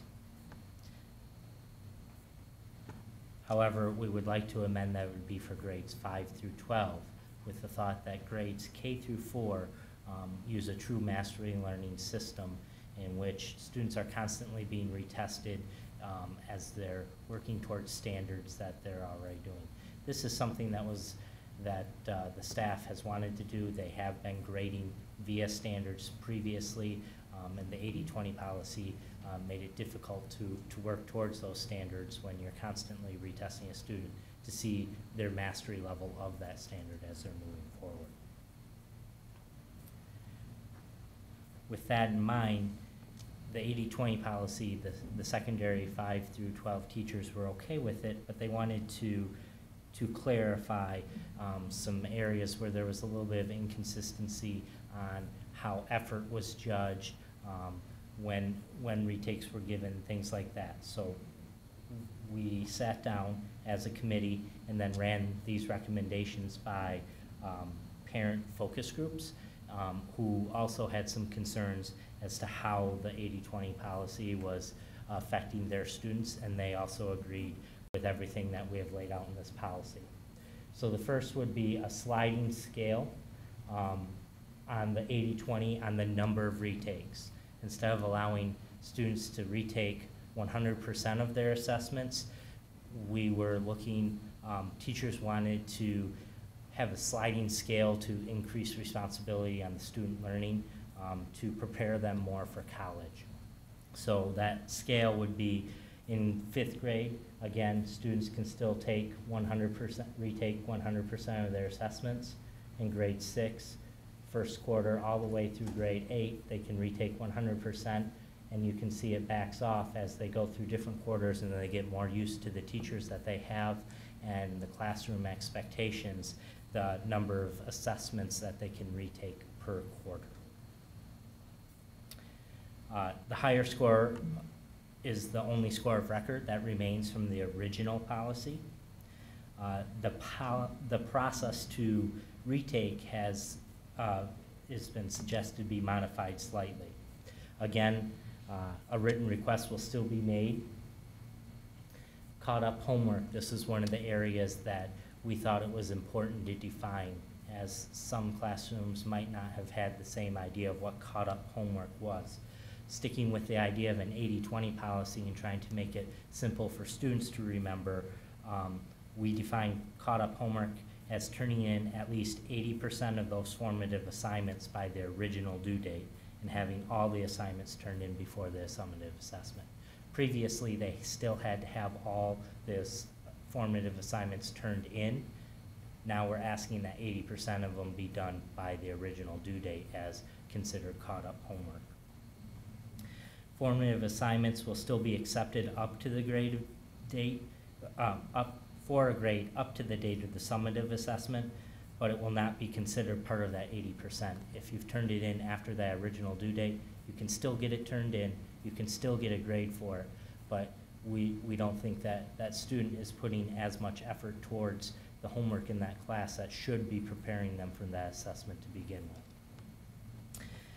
Effort, again, we thought it was important to define effort before it said that students must show effort to, so effort must be made on all formative assessments. This means turning in incomplete work does not demonstrate an effort to attain that mastery and learning. And if the work is turned in uncompleted, it will not count towards that 80%. We're asking students to complete the work as they turn it in. We didn't want to punish students and not give them an opportunity to turn in late work. That's where that 80% comes in. We know that circumstances arise in all situations. So students can still miss an assignment and be eligible to take or retake a test. There's some wiggle room with that 80-20 idea. So the teacher's approval, the remaining steps remain the same. Teacher's approval for steps that's A and B now instead of 1 and 2. The student arranging with the teacher for a retake, and then the completion of the retake within a reasonable time period. That is the big part of the 80-20. Before we move on to the next part, which is homework, are there questions on the recommendations from the committee and parent focus groups who also agreed with us?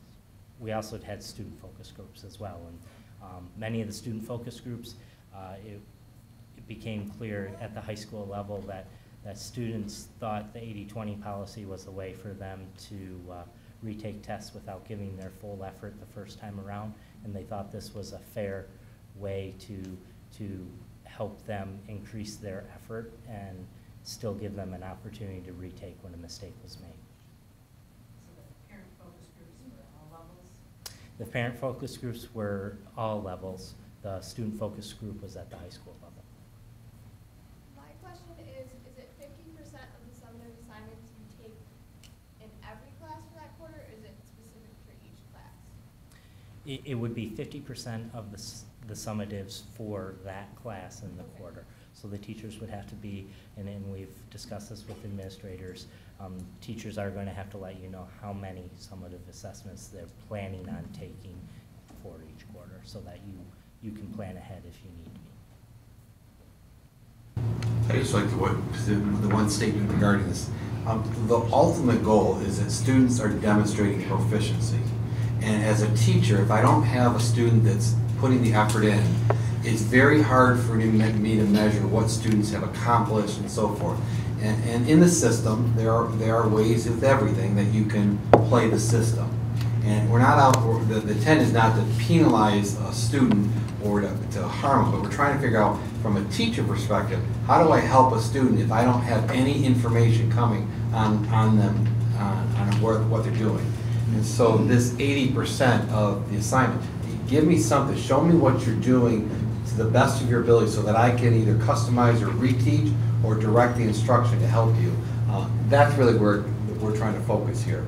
And I believe it's a good compromise from my perspective on what the previous policy said, as well as it creates much more clarity and consistency among buildings, or among classrooms.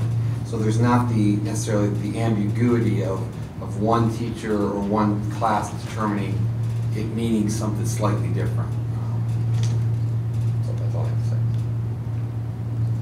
And are parents notified if my student is running close to that 80, like falling below, if my student isn't turning in assignments, are they notified pretty quickly? I mean, grades are uploaded into PowerSchool, and this is a pretty timely thing that a parent would know if their student is not turning assignments in, so they can catch it before they're below 80%? I would say outside of large projects, grades are uploaded pretty quickly in this district from staff. They're with the dates. Speaking for my own daughter, it's the way I stay on top of her.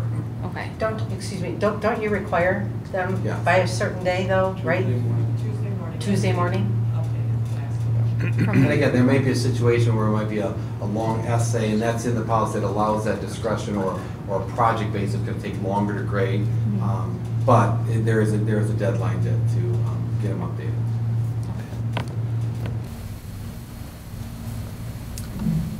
Moving on, this then played into the idea of homework, late work, missing assignments, and zeros.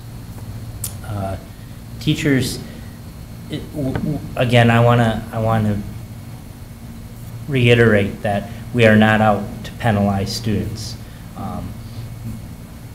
But teachers were struggling with the thought that they can't give a 0 to a student when the student does not take an exam. We've contacted them multiple times. They won't come in. They won't turn in homework. They just don't do the work.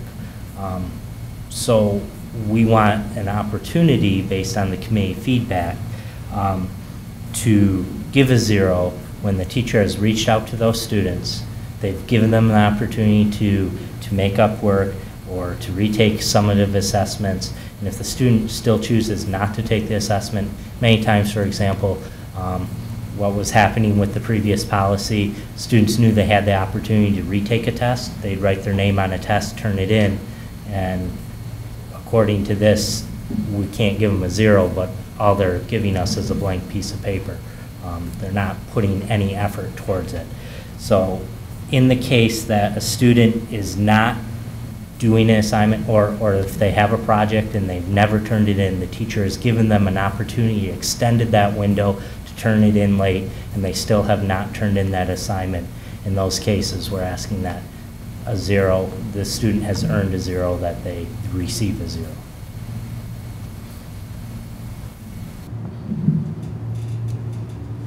Going back a second, did you say due Tuesday morning?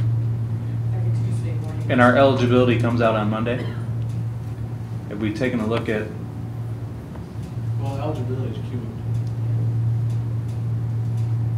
But there is in the eligibility, and I'll just speak, I know Mrs. Borwick does this, that she has staff who will notify her that this student may not be passing at the moment, but there are projects where they've done, there's a way that they become eligible even outside of the grades. And it's looking at that progression of getting the work in, getting the assignments, and where they are proficiency-wise. So. Part of that is all, half of our events are on Monday nights. Right. It's not so much a problem in the fall, or. Yeah, but it's like Mr. Rowley said, that the board, and I know they do it in high school too. It's cumulative. So one bad week, if we're on week 9, if I've had an A all week and then I have an F this week, well, I'm probably still at a B. So eligibility is based on what would your grade be if you left the class today and moved. Usually that takes care of that. And our teachers are obviously very good at working, with the student athlete. If it's a unique situation, they communicate with myself, with the student athlete, and the parent if needed. So it's a working arrangement. I've never seen a student penalized because of the timeline type of things. Any questions on zeros for summative assessments? Moving down then, for elementary through, kindergarten through 4th grade, the elementary building currently, we would like to continue using the standards-based format that they were using. They're currently doing both standards and then they're assigning a grade, which is very hard to do. When you're truly a standard space format, you're looking at that standard and whether or not a student has done it. And while that does sometimes, if a student can exceed something, that logically would be an A, but you get into gray areas in that middle range when you know a student can do it sometimes or not. So we'd like to stick to a numerical format for grading the standards. They currently had standards 2 through 4. We would like to make it 1 through 4, where 1 is exceeds standard or they're above the grade level. If they're doing work that is above that grade level, we'd like to be able to mark that within that standard, and then stick with the consistently meeting the standard, partially meeting the standard, and not meeting the standard for the areas that are kindergarten through 4th grade students would be marked on. Anthony, just a question. Let's just take somebody in kindergarten. If we're going to have an option of exceeds the standard, which means are they going to be given the option to do 1st grade work then in every class?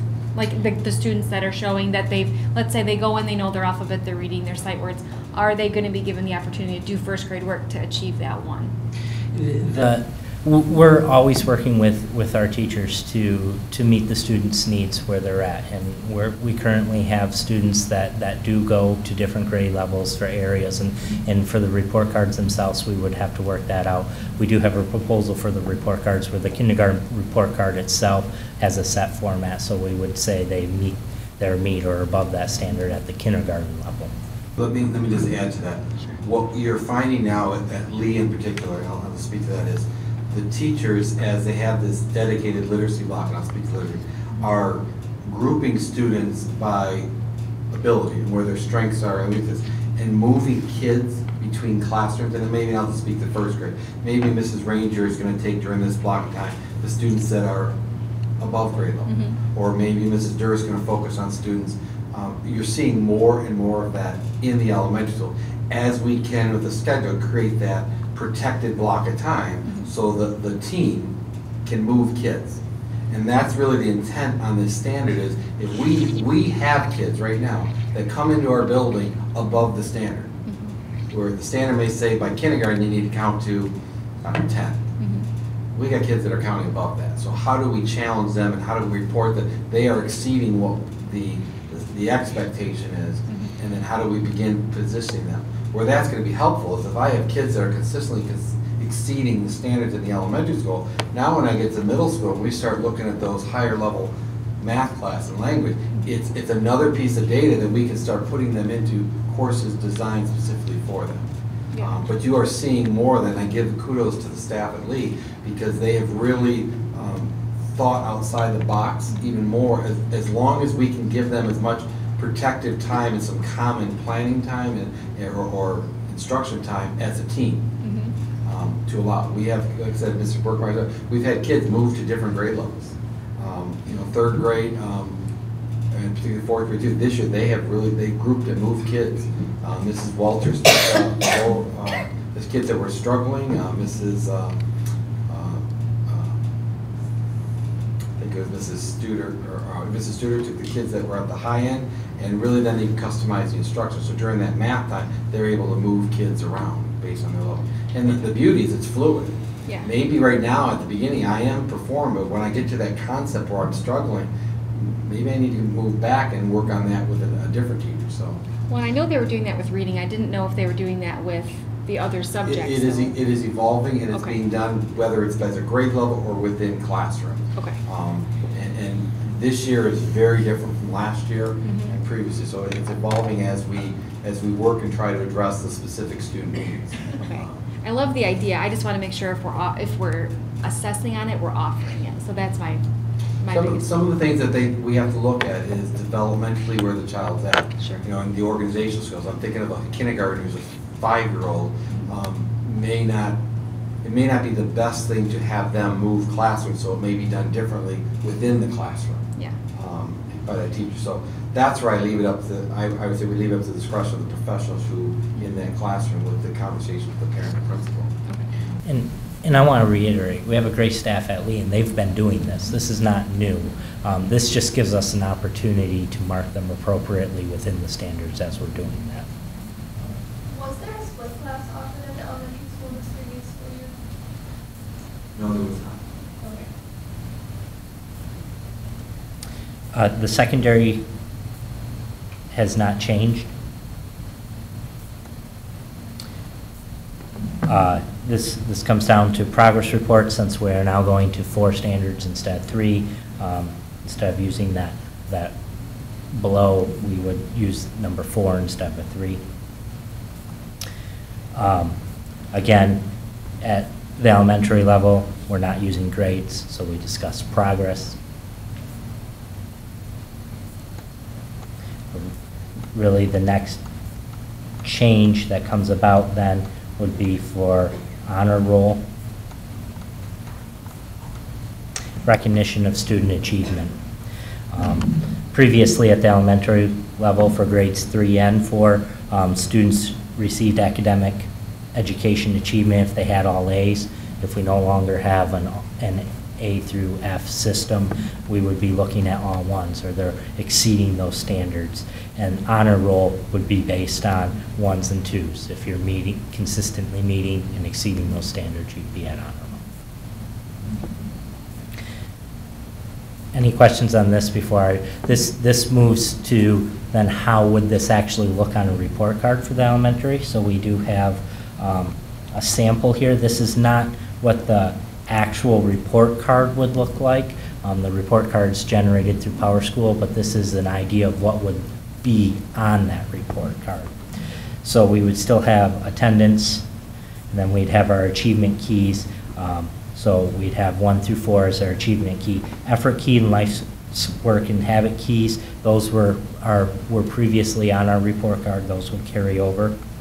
In every area then, we would discuss effort, what effort are our students giving in each of the subject areas, so that teachers can have that conversation with parents as they're moving forward. And then we took the big idea standards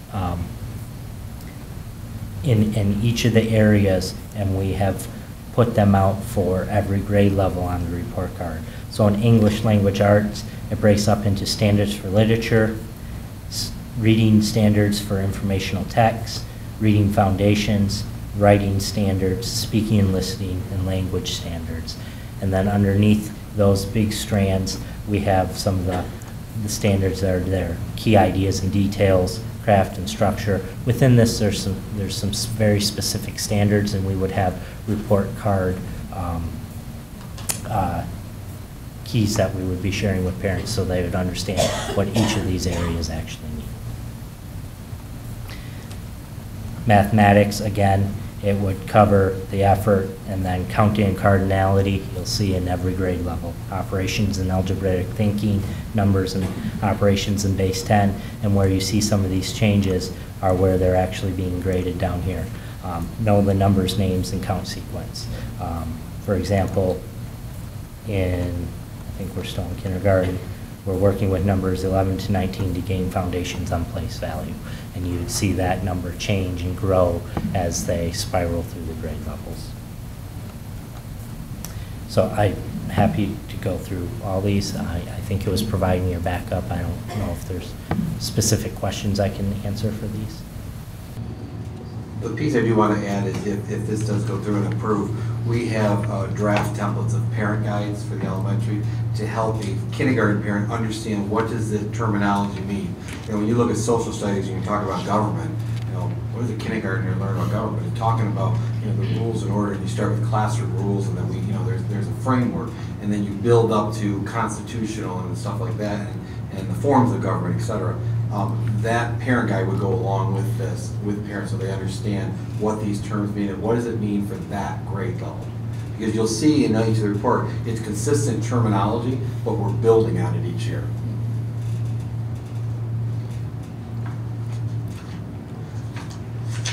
Questions?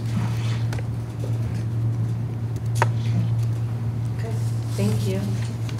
Next will be our school improvement plans for the district and the individual buildings.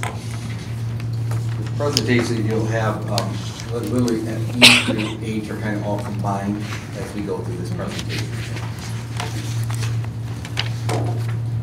So as we do a review of our district improvement goals, I want to start by saying our goals are not going to change in the upcoming 17-18 school year plan as they were listed here for the 16-17 plan. We have each of the subject areas, and we're looking at improving writing proficiency, reading proficiency, math proficiency, social studies, and science proficiency. At this time, we don't have the state results on the M-STEP to be able to see what type of progress we've made towards that. We're hoping that we will get that sooner than we did last year so that we can move forward in our planning. However, we still, as a district, met to review several times what areas that we can work on. And with those, we're going to continue our multi-tiered system of support plan that we've had in place. But we're going to make it even more formal. At one of our meetings, we brought together all the plans that we have placed at the building levels, and we want to make sure that we have a consistent district plan that's written and on paper so that we can show our students who are struggling, who need supports within those, or help our teachers understand how that MTSS system works. We continued our classroom instruction that works. Last year, every teacher was trained in classroom instruction that works. This year, we were lucky enough within our Title II funds to provide professional development throughout the school year, and part of that professional development was based on how do we continue that classroom instruction that works, which is best teaching practice, research shown, proven best teaching practices. How can we take those into the classrooms for specific subject areas, and how can we and continuously remind ourselves as to what those practices are and what those definitions really mean. Our plan for the 16-17 year called for the implementation of the DRA at the elementary level. We trained our teachers, we have implemented the DRA, and we continue to use that as we move forward. The new third grade reading bill, we are lucky enough, requires assessments to be given to our students as we're going through, and the DRA is one of those qualifying assessments. So we will be continuing forward with the DRA. Again, as I said, we don't have the data from the state to monitor the progress at this time, but we've, as a district, realized that we're making progress towards those other areas within our plan, and we want to continue working towards those same ideas. In the 17-18, along with putting on paper that MTSS structure, we're also working towards a district communication plan. Communication plans are referenced pretty often in the rubric, the process rubric that the district has to fill out. So we want to formalize a plan, put it in writing, and share it with the Board of Education as what we recommend our plan being for communication throughout the district.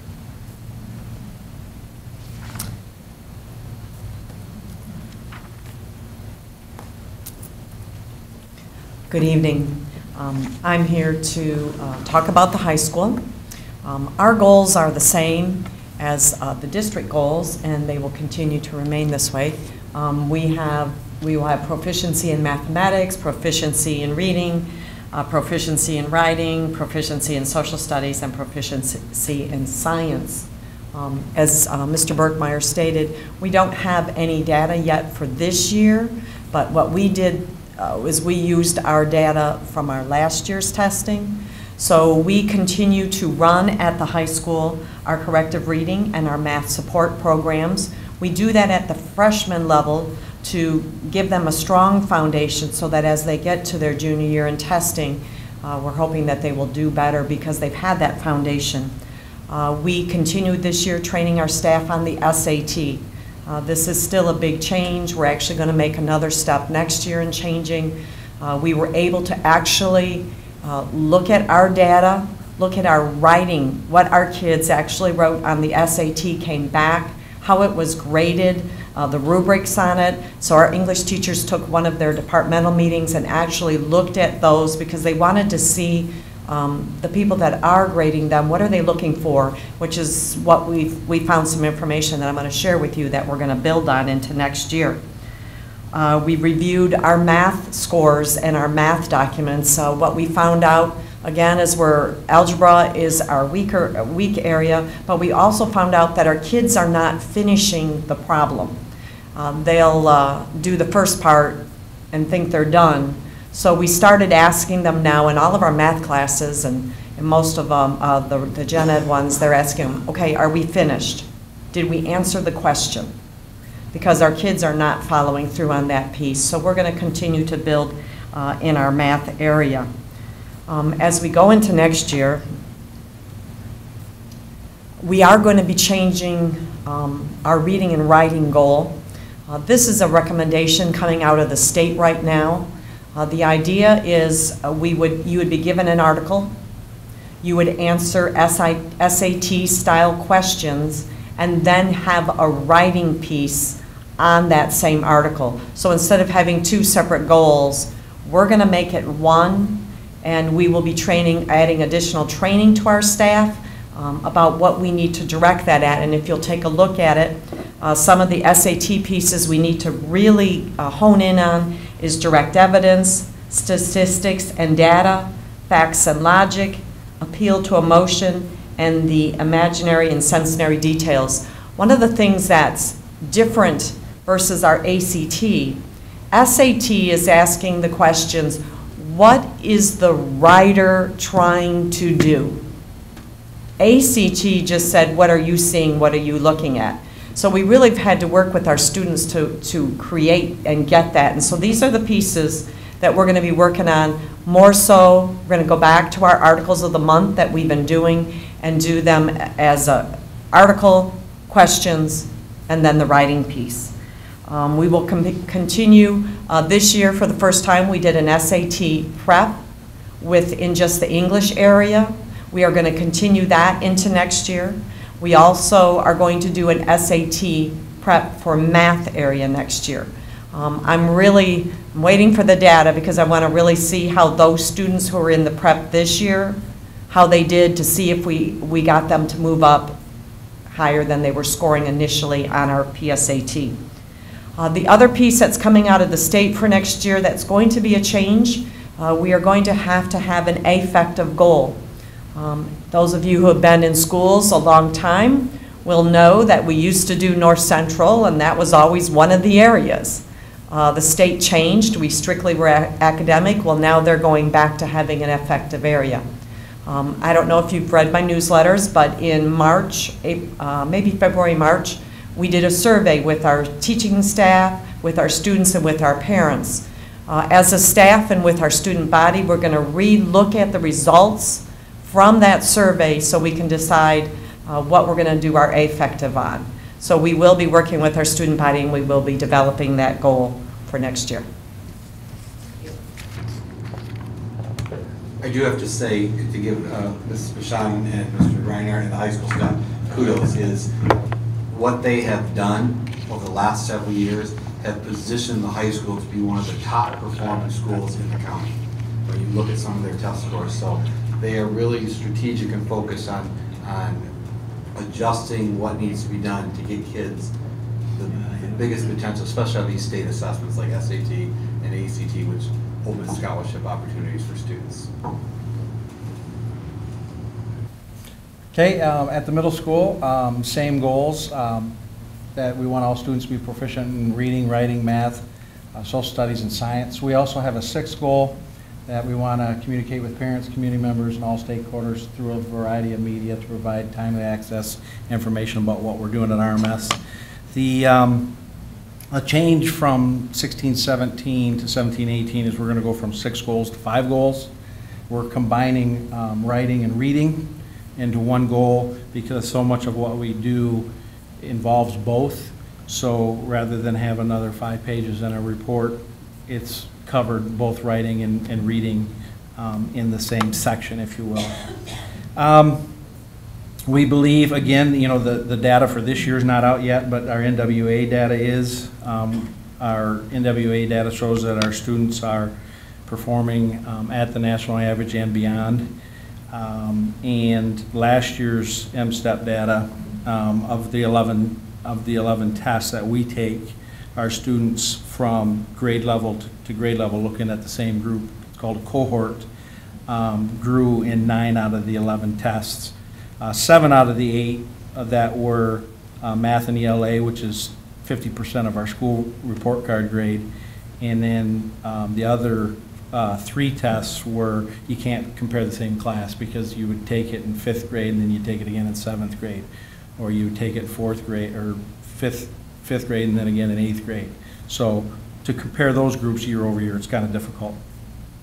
We've taken a more proactive approach to communicating through the use of social media and other avenues, for example, school messenger, newsletters, Facebook, phone calls, parent meetings, and we thought it was a great year with communication and feedback we've received. In 16-17, our main focus was the CITW strategy of instruction. Specifically, we looked at objectives, referring to the objective, the I can statement, students will be able to, the teacher writing those standards in a student-friendly language, communicating to the student, delivering the instruction, referring back to it, and also cooperative learning were our 2 main focus areas that we were reporting to the state through our school improvement goal. And then a change for 17-18, obviously there is the writing and the reading, but we're going to continue focusing on CITW as our go-to with less or more, I should say, non-negotiables that are expectations of the 9 components of it. And then we're going to revisit cooperative learning, even though it was a goal this year, through student surveys, teacher surveys, classroom observations, and lesson plans. We're not nearly where we need to be, so we self-reflected and said we need to focus in on that again because cooperative learning is so powerful. And we're going to add one, feedback and recognition. The big change between 17 and 18 is we're going to tweak our current plan, and we're going to list strategies and then drill those strategies down. I have a couple for examples. For example, data analysis is one of our strategies. We look at data constantly, but then underneath the data analysis strategy, then the activity would be NWA growth for a teacher, for a student. What content standards are we missing for a student and a teacher, and keep drilling that down. And then like reading apprentice as a specific strategy, sustained silent reading in every classroom, content area writing in every classroom, and just the specifics for those activities as we move forward. Any questions?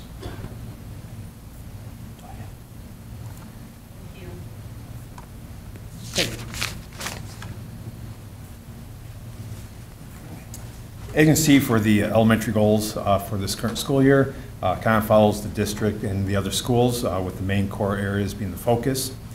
And next year, we'll be using the same goals, so we want to focus on those main areas. So a few things for this year, even though we don't have the M-STEP data from this year yet, a couple things we want to do is really emphasize and have a focus on the students taking the test. So early in the school year, we started looking at some strategies to help students prepare for the test. A lot of online tools that we could do. We went to the Michigan Department of Education, has some sample tests, some sample questions that 3rd and 4th grade started working on.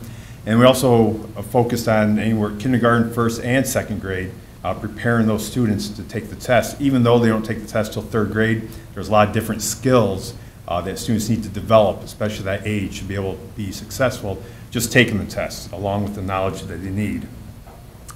We continue with the CITW. Staff went through all the training last year, so this year at staff meetings throughout the course, staff PD throughout the course of the year, we emphasized certain strategies, kind of reviewed the whole process of it, and through some surveys we did with the staff, next year we'll focus on just a couple of the main ones that that teachers didn't feel that they used as much as some of the others, so we're going to focus on those different areas for the CITW.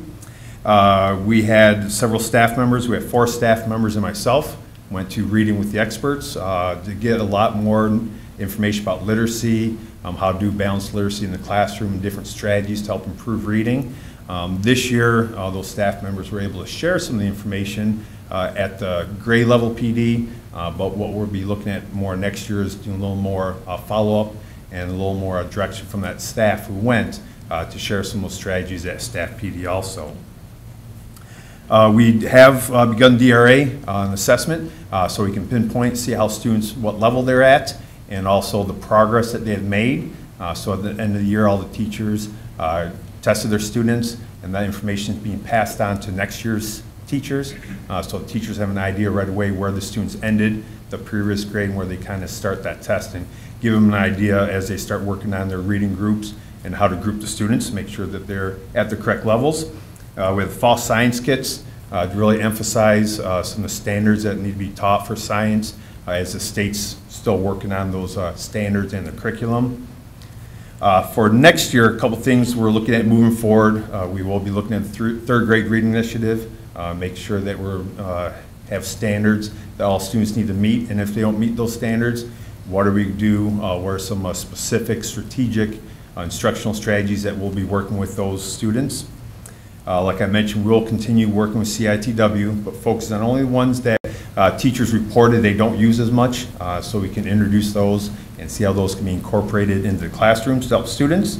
Continue with the grade level PD. That was one area where the staff reported that they felt was extremely beneficial when they have 2-3 hours a day to meet with the team, to meet with Mr. Berkmeyer, Mr. Walmsley, myself, Ms. Napier, to just have those conversations. This year we looked a lot about curriculum, aligning the curriculum, updating everything.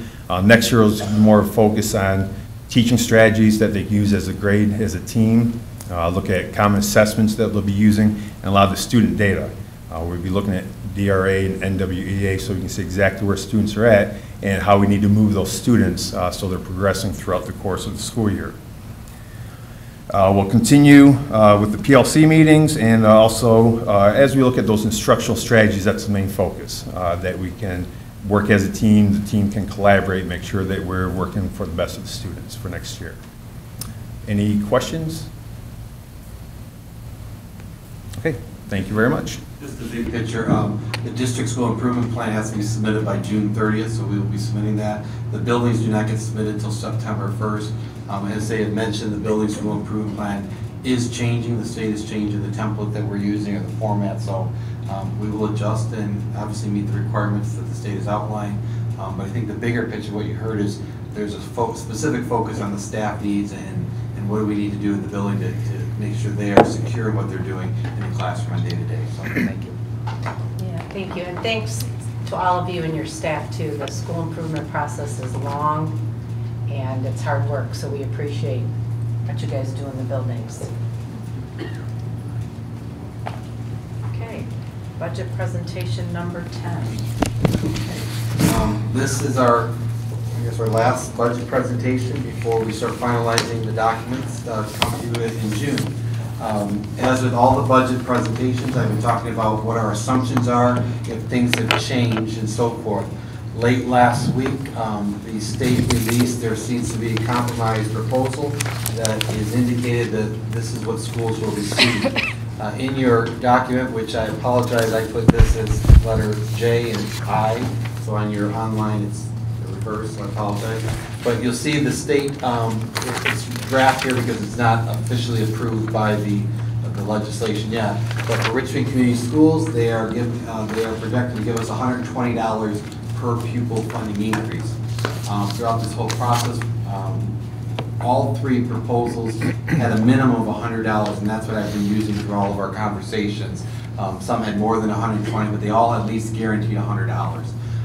So for us, that equates to approximately $27,000 more in revenue than we have been anticipating this whole process.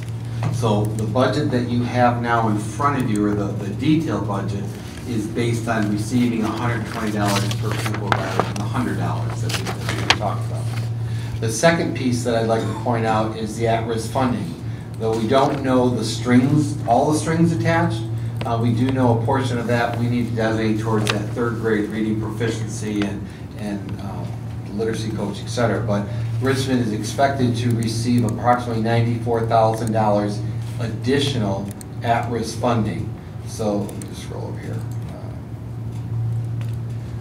The budget you have in front of you does not yet account for that 94,000 because a part of it is trying to figure out what the strings are that are going to be attached to that from the state. However, the literacy coach position, 0.2 of that piece would be coming out of this dollar, knowing we were going to get this. The general, so part of that is somewhat already delegated. We will be looking at how to spend the rest of it within the allocation. So that's the difference so far. So we,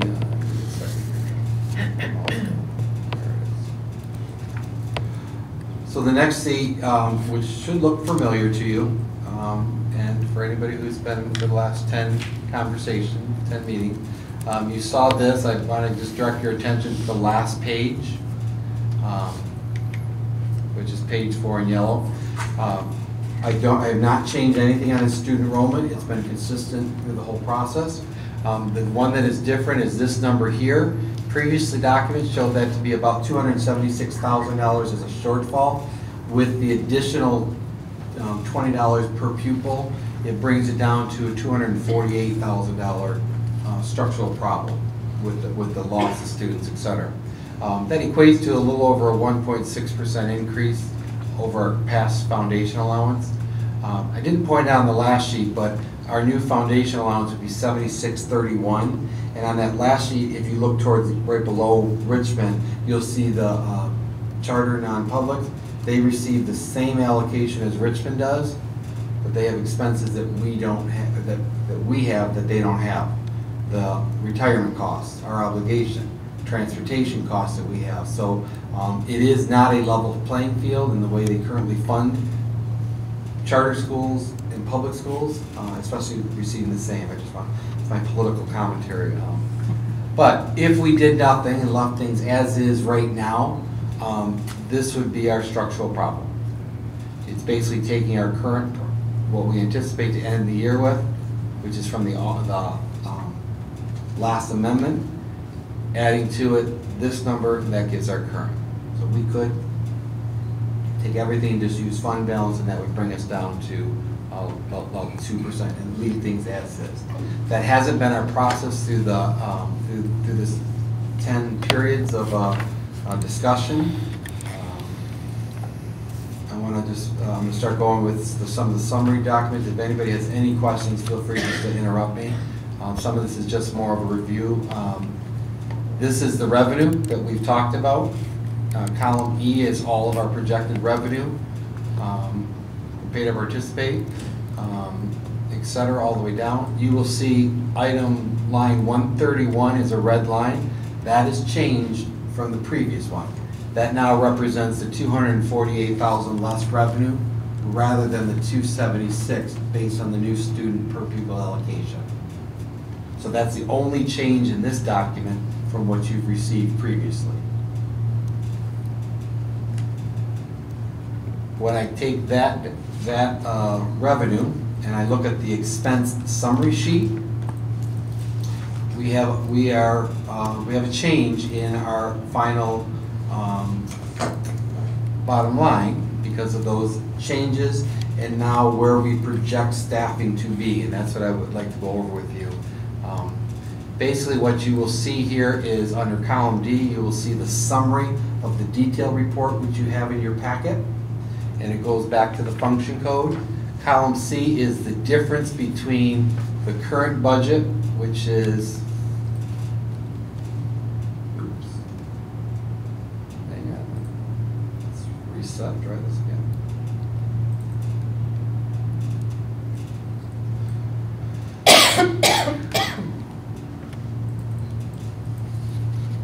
So when you look at the difference of what we approved in what we anticipate to be the final, which is from the amendments, the exact same numbers, subtract the, or take what our current budget is, subtract the previous budget, they will get a difference. You'll see some accounts went up, some accounts went down, based on all the discussions that we've had. I'm going to highlight those as we go through, and especially if there are any questions. But when you look at this, again, what I've done since our last conversation is I've now, working with the administrators, we run the scenarios of the schedule of where we believe staff will be given their assignments. Some of that will be moved, there'll be some movement. Some of it, we identify which staff members we believe would be reduced, whether it's reduced in FT or whether it would be reduced from a layoff perspective. We adjusted it's always been in the last several budgets, any contractual increases that are going to come into the contract next year. We looked at special education staffing, looking at, you might see TCs up and resources down. Overall, special ed is a reduction of a 0.5 allocation. So when you look at the bottom line, again, you'll see some up, some down. Some of those ups as a result of the second furlough day given back to staff members. It might be a staff member who's now getting a half a step next year, which caused that section to increase. So there are two numbers. The budget that I showed you on May 8th and May 22nd had the early warning as 4.92. That budget had no staff members moved. It had assumptions. If we have a reduction based on the staffing of 2 teachers and the average cost of that is about $70,000, that's what was in that budget. The detailed report that you have is actual people being placed, assigned, where we believe in the schedule they will fall. By doing that, we take out those assumptions of 75 or 70,000 as an average. That makes some adjustments in the final number. Therefore, what you have in front of you has an early warning budget approved at 5.6%, an overall fund balance of 4.6. And if you recall on the workshop, we did some scenarios on the screen where if I removed this expense of $10,000, how that changed it. All of those give and takes is what adjusted that. We currently would have a structural deficit, if you will, where our expenses still exceed our revenue of about $181,000. We anticipate the fund balance to be in June $789,000. We have no indication that we're going to have a major swing either way. Some accounts will be up and down, but it looks like it's going to be pretty close to that number. That will be our starting fund balance. Take the structural 181, that leaves our fund balance of 707, $607,000 remaining. Our target to have overall 5% would be 682,000, so we're still 74,000 short to have an overall fund balance of 5%. However, the legislation for the early warning takes out those restricted funds, and that's where we get the 5.6. Any questions at this point? Okay. So the next document you have, and I would like to speak from the document, from the perspective of there are individuals named up here that have not been given the courtesy of having a conversation if they are truly affected. So I don't want them seeing it and hearing it this way. I'd rather it be, my plan is to, once the board approves the budget, is to make that personal connection with them as was requested as we went through some of the forum, especially if they're going to move or change a grade level. I am planning on meeting with the REA leadership on Tuesday the 26th at 9 o'clock. 27, to go over it, have them look at it before we start talking, because I don't want to create anxiety where there doesn't need to be anxiety. I know there are people who want their assignment because they want a sense of security, and I do recognize that.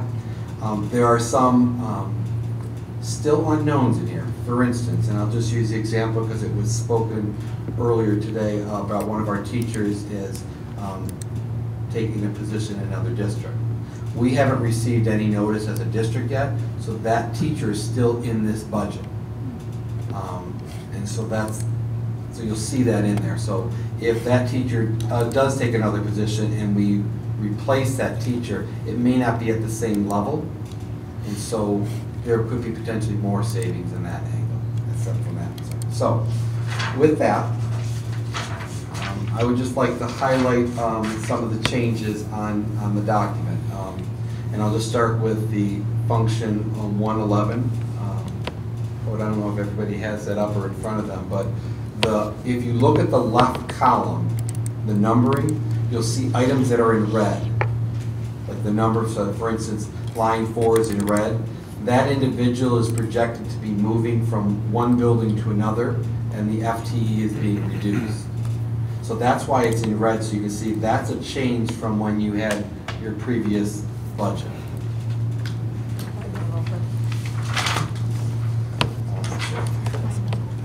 So you look at like item 11, that individual, if you go over to column E, you'll see a reduction in the FTE based on the number of class sizes, the sections.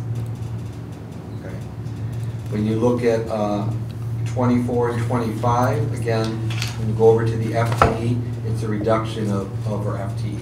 And again, that's based on the number of sections. Again, 111 is elementary. You'll see item 37. That individual did resign and the board accepted the resignation, so that will be posted as a replacement. But there is a reduction in overall FTE.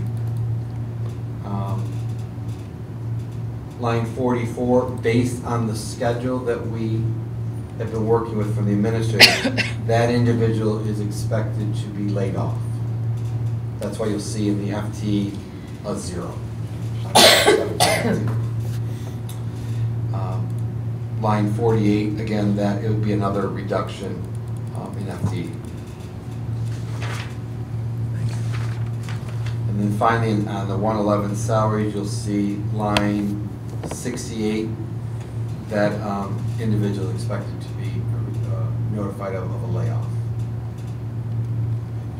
All of the other function codes, or all the other line items within 111 are the related costs to that individual. It might be their health insurance, their dental, if they do a cash in lieu of option, based on the reduction of that FTE and how that affects. I would like to point out in the document, which is item or line number 171. I had a conversation with the REA regarding the cost, and one of the things that I talked about was in the current contract there is a cost for the district for a release time for the president, and it's typically written as if it's a secondary teacher, it would be part of their day.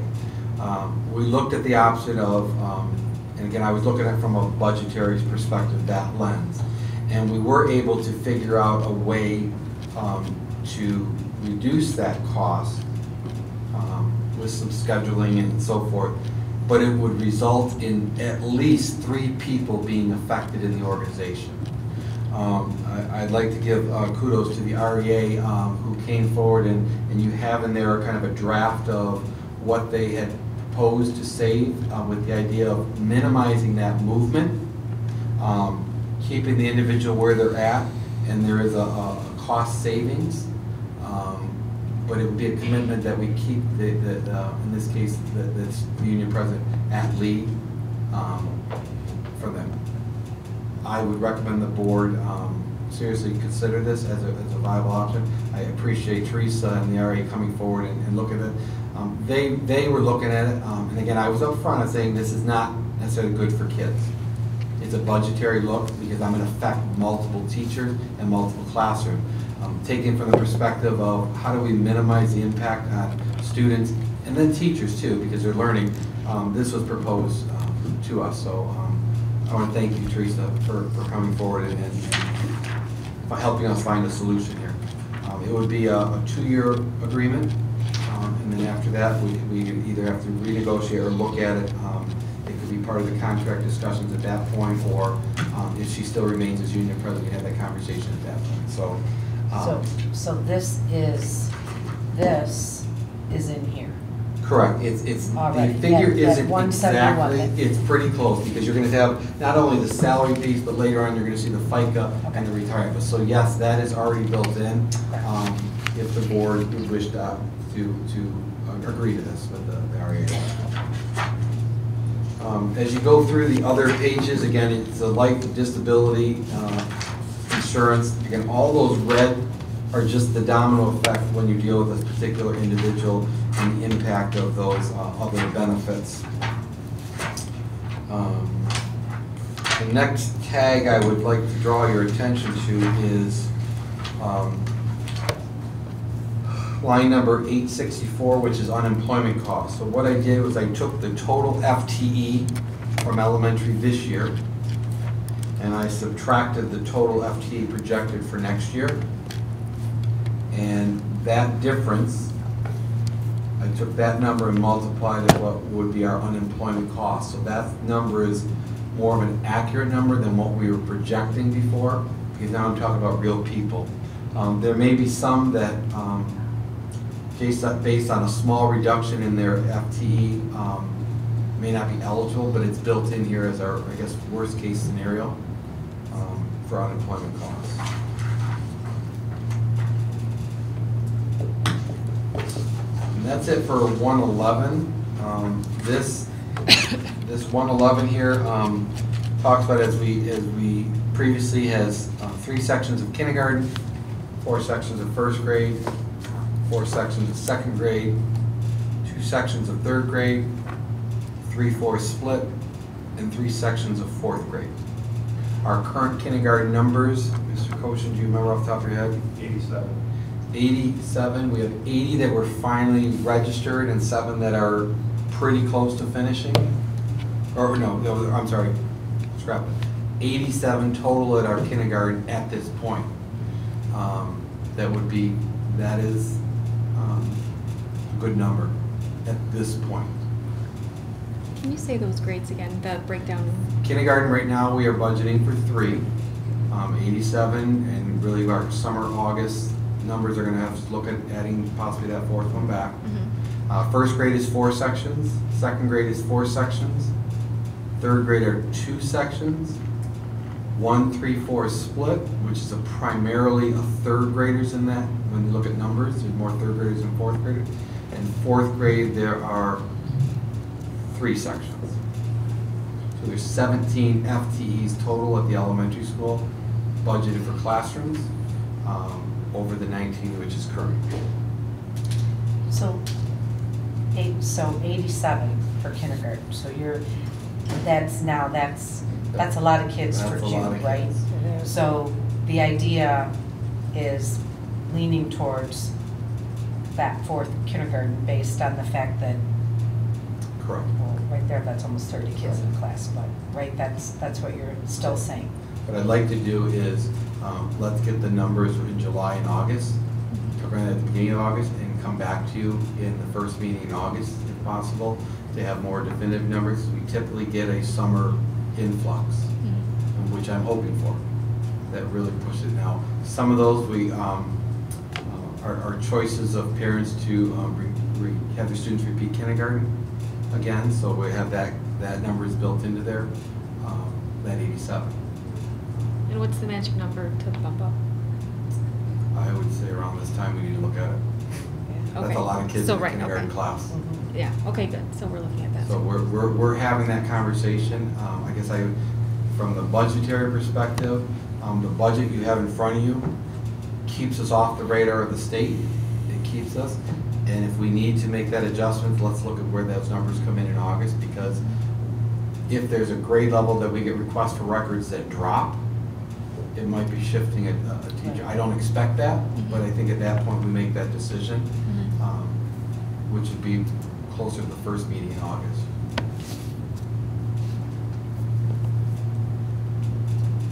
Any questions on 111?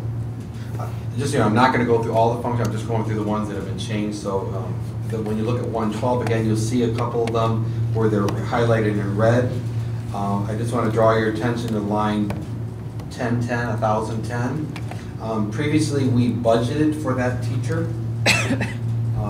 If that teacher comes back from leave, that teacher would replace another teacher, and that teacher would be zeroed out from a FTE perspective. So I did not budget for that teacher.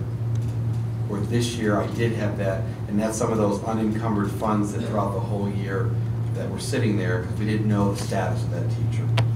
I'll just give you an example. 1,025, that line number, that individual teacher will now show up as a middle school teacher, where previously that teacher was in another building. So that would be a move, etc. And then the rest of it in the document is, again, the corresponding benefits that are affecting healthcare, life insurance, etc., based on any move. You'll see as you get towards, I think it's line number 1853, you'll see the projected unemployment costs for that reduction in middle school.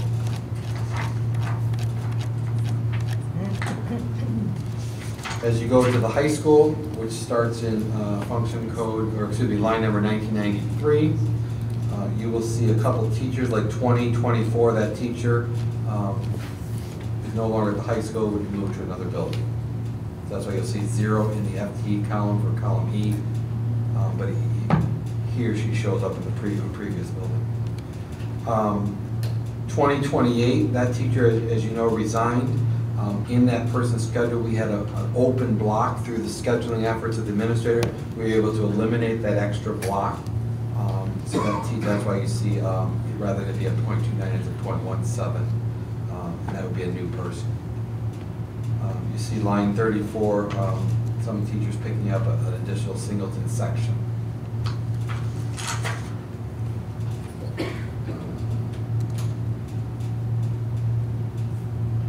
You'll see line 2041, that's the individual teacher I spoke about, that there are, we have not received official notice, but that one I anticipate, as you can see, I still leave it as a 1.0, but if that teacher does resign, that schedule may go to another teacher.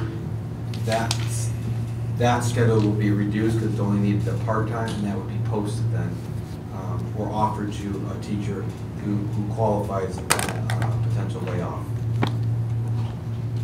You'll see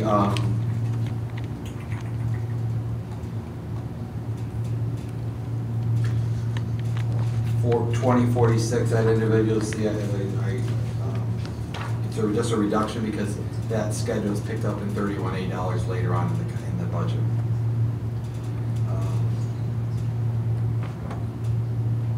So that is your high school. And then all the corresponding to high school, again, healthcare benefits, et cetera, are all indicated with the red box on the left side. You'll see on line 2960 the unemployment costs associated with the high school staff and the reductions of the high school.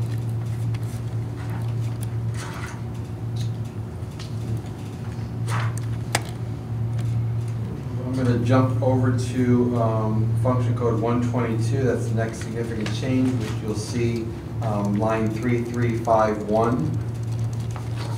Basically now we've looked at working with Ms. Matuszewski, the building principal, special ed, looking at what are resource room support, looking at teacher schedule.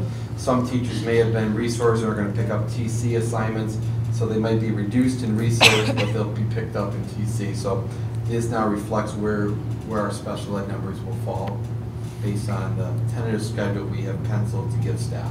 So that's what you're talking about, 51 and 53? Correct. You're doing, okay. Correct. So it's not that that person's being limited, they may be charged into a different function. Area. Like for instance, line 3351, that individual is now being charged 3370, just a different function or a different pot of money, but there's still a 1.0. We try to maximize getting as much staff in the IDEA as possible, and whatever allowable staff falls in that. The one that is fluid is special education parapros, because we have a tentative schedule we have for them, but oftentimes we might get a unique situation where we need to increase their schedule once students arrive, or we may have a move-in, then may need more one-on-one, so at that point we'll address those. But This is based on keeping schedules as is from the previous year.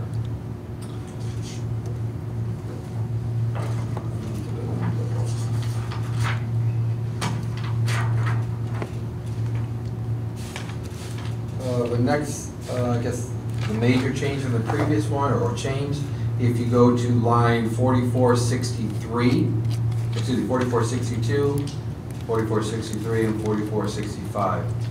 We have enough students to run 2 AIS courses, 4 hours, 2-hour blocks. So I budgeted for 2 sections rather than 1. We have a commitment from our neighboring school district for students to help fill that class. We have a couple more slots we could fill in. We're not at maximum capacity, but we have 2 solid classes there. 4463. And they aren't going to back out? You know, we're committed. They're committed. Well, because They did that my first year. they did, yeah. So we thought we were going to have something, and then they decided no. So as far as you know, this is Correct. good. Okay. 4463, that is a course that we started this year. We have it budgeted to go. The numbers are extremely low. That's a 2-year course. I think we at least obligate to finish the 2nd year. If we want to start running this a year and then 2 years and rotating every other year rather than try to get year 1 and year 2 in the same year. So for instance, last year we had year 1 students. This year, to complete the program, they need to complete year 2. We don't have enough for year 1 because a lot of our kids last year who took it were seniors, so the numbers dropped down. I would recommend that we complete year 2 and then next year bring back year 1 and rally to bring those numbers back up again. The challenge we face is, please don't take this as negative, but as our numbers dwindle, filling sections to their capacity becomes a challenge. So I would recommend we run year 2 of that course and not year 1. That will create us about that will reduce that cost about $8,000. What it does then is positions us next year to recruit for that year 1 to do a 2-year course again. I think we'd be better off filling it from that angle. Why does it reduce it $8,000? Because you still have a teacher teaching it, those same hours. Correct, but the total cost of hours in that contract for that person was about $30,000 for that block of time. There was, even though it was another hour, there was, the way they bill that person, it was only an $8,000 increase for year 2.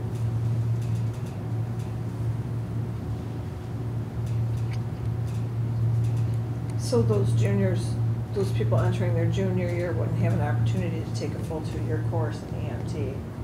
If they are a junior, if they are currently a junior, you are correct. We can run it. It's built into the budget to run 2 sections, but the class sizes are extremely low. Do we know how many juniors we have that are interested in it? Not in it right now, but how many juniors were interested in signing up for it? I think before that, I know our juniors, I can look up. Oh. I think before that, I know our juniors. So there were 10th graders when they originally started it? We currently have, there's 2 students who are juniors this year who are going into that 2nd year. Uh-huh. And then there are 4 New students. New students who are juniors. So there would only be 2 students in that class if we didn't offer it to new students, a year 1 course. Well, there's 4 that want to do the year 1 course, you said, right? There's 2 in year 2. It is low. The issue is, are they needing that 2nd year to complete a CTE course for the world language arts? That I don't know. Right. I'm guessing not, but it's a guess. I'd have to look at those students. I would have to talk to each of those students. I don't know off the top of my head what they're doing.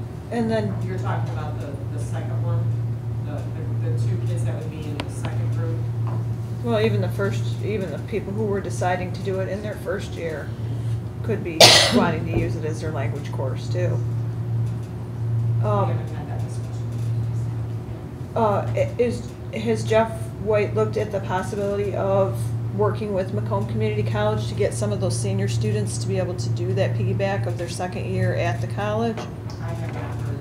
Okay. I have not had that conversation. That's the conversation I need, because he has reached out to us about the plans for this course, and I just simply said that we're in the process of budget until I have a final number. I don't have a direction at this point.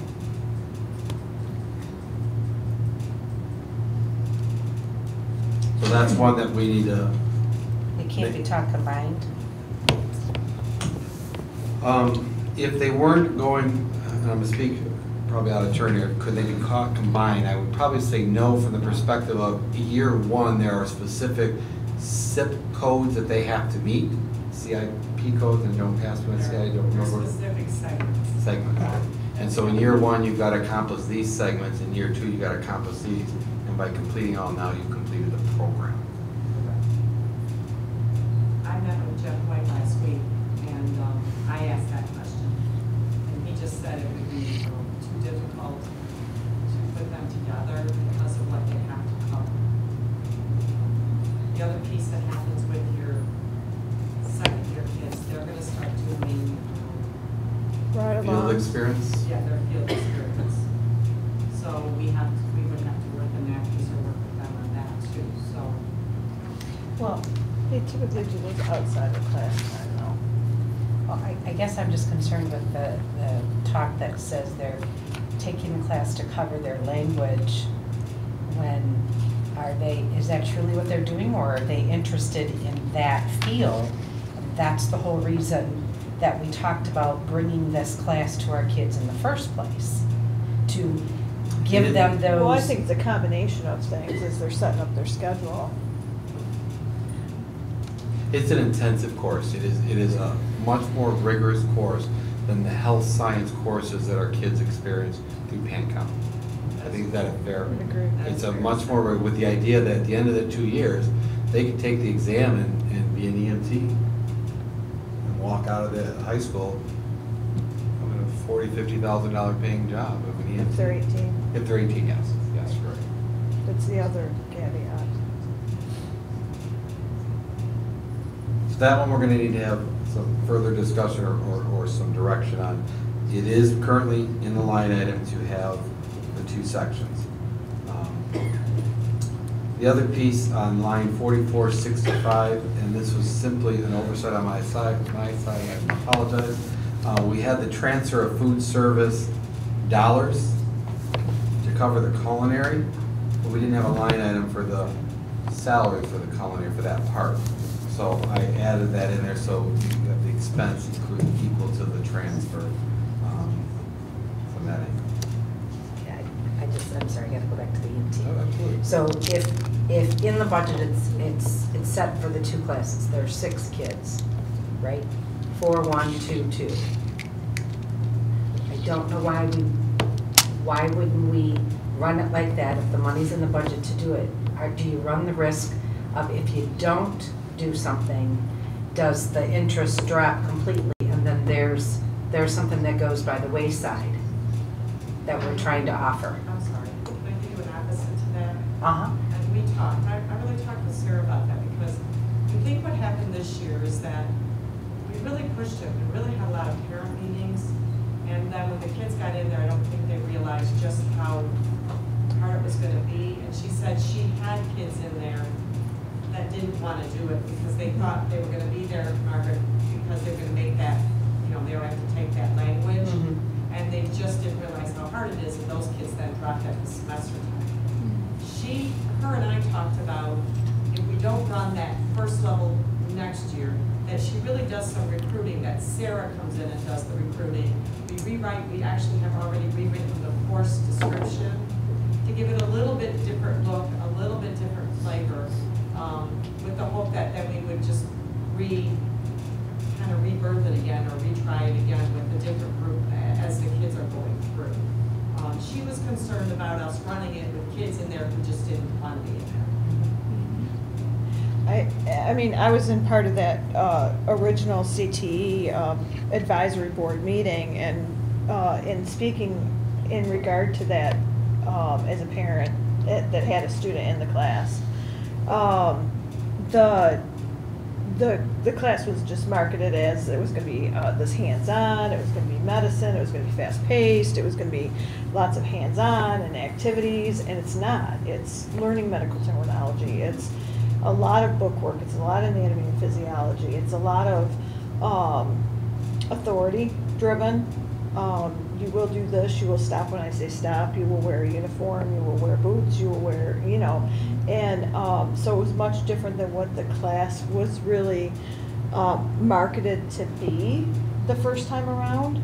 And so I think some of those students got in a little over their head. And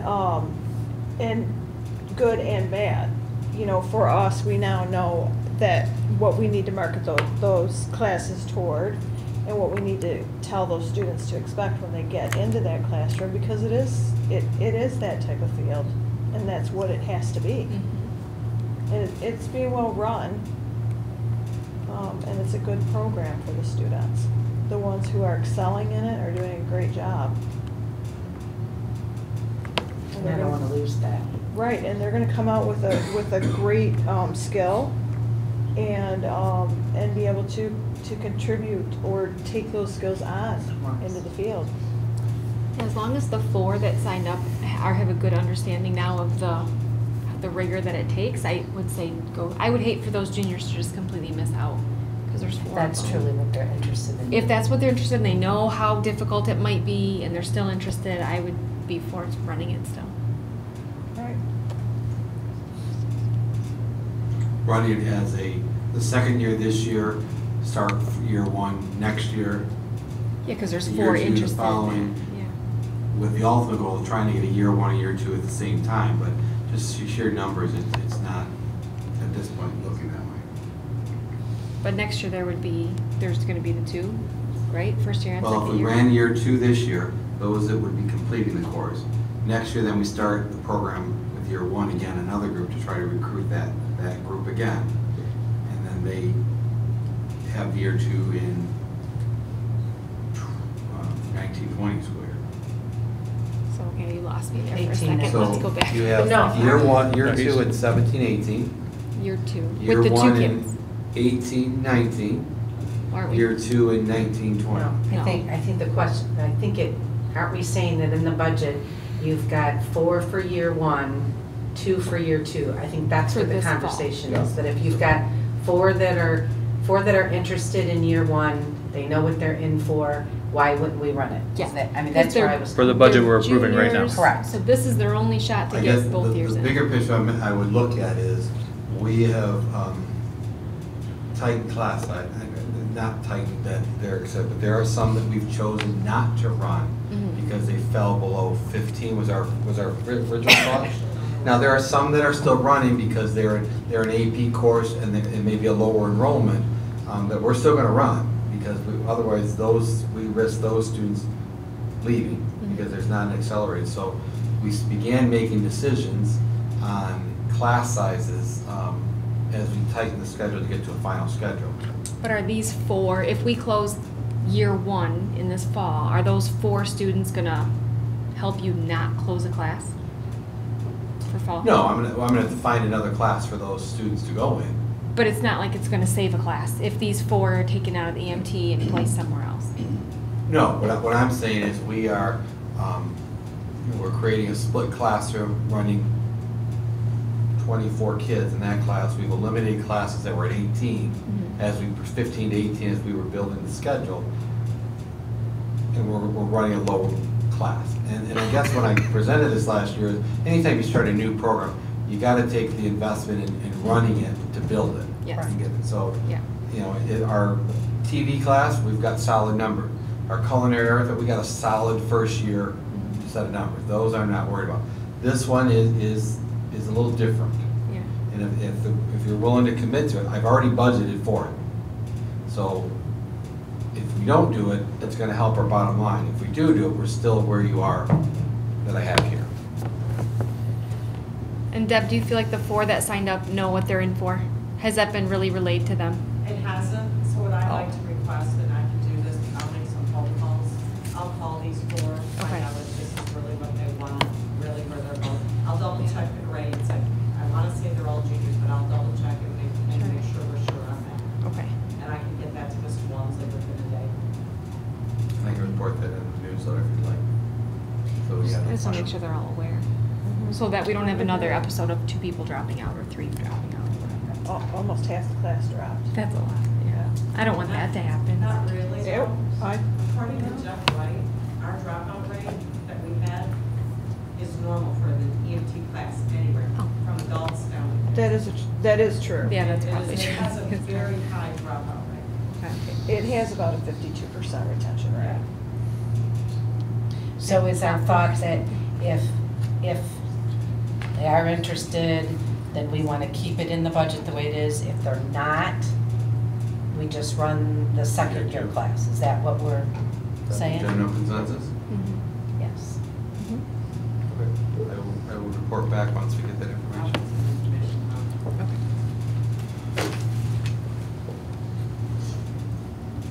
Line 4510, that talks about teaching 1 hour of the day.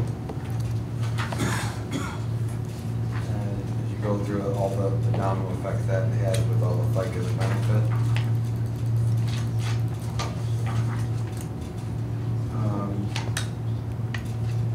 Other than the next major change from a dollar amount, and it's really just shifting, is line 4974. It's putting people in IDA funds who might have been in a general ed line item with their current schedule of how many sections, you know, a 0.7 is, 0.17 is a 1 section of high school, 0.5 would be 3 sections of high school, etc.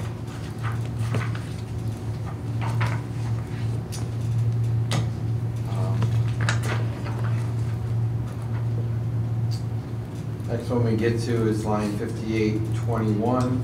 That's a portion of that individual salary comes out of GSRP grant. We currently we're paying for that. It's roughly 0.1, 10%. When you get to line item, and then all those associated costs with the GSRP. 2 more tabs that I just noted to bring to your attention. Line 6278. The other portion of that individual salary will come out of 31A, that $94,000 allocation. That's where we talked about the literacy coach. Is it 6278? 6278, yes.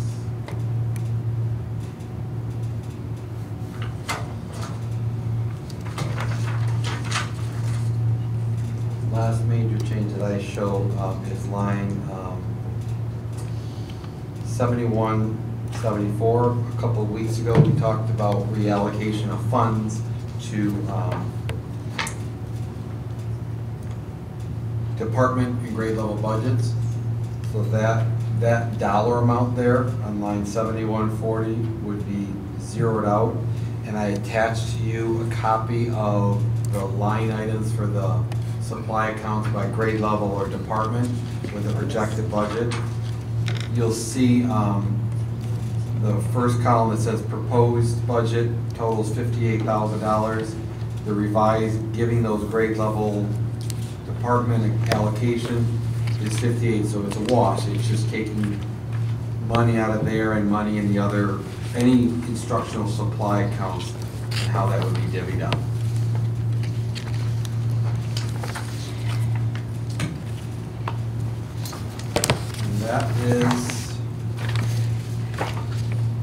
That is it for the major changes from what we have discussed previously in that budget.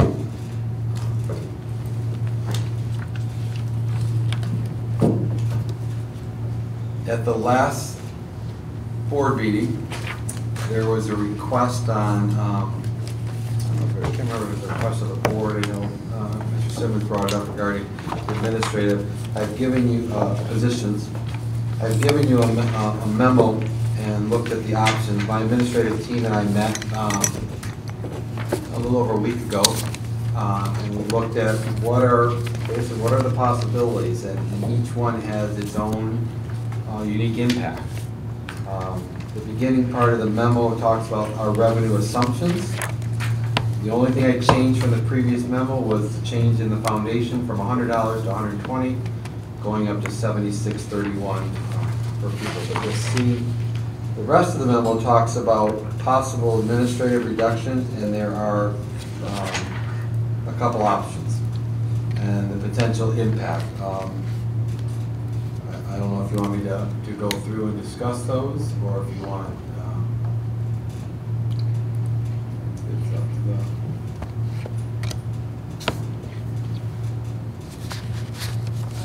One question about the pay to participate. Yes. The increase, is that just due to the way that we're collecting it, Yes. or we're We, expecting more athletes? No, that number is why we increase is we're on track to get that amount this year. And so whatever we collected this year, we just move forward. We changed the way we collected and accounted. We have a better accounting system for that pay to participate. Same thing with the child care. We changed the system, the collection.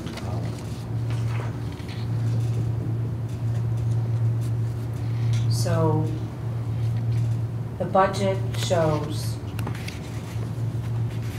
keeping things as is. With these scenarios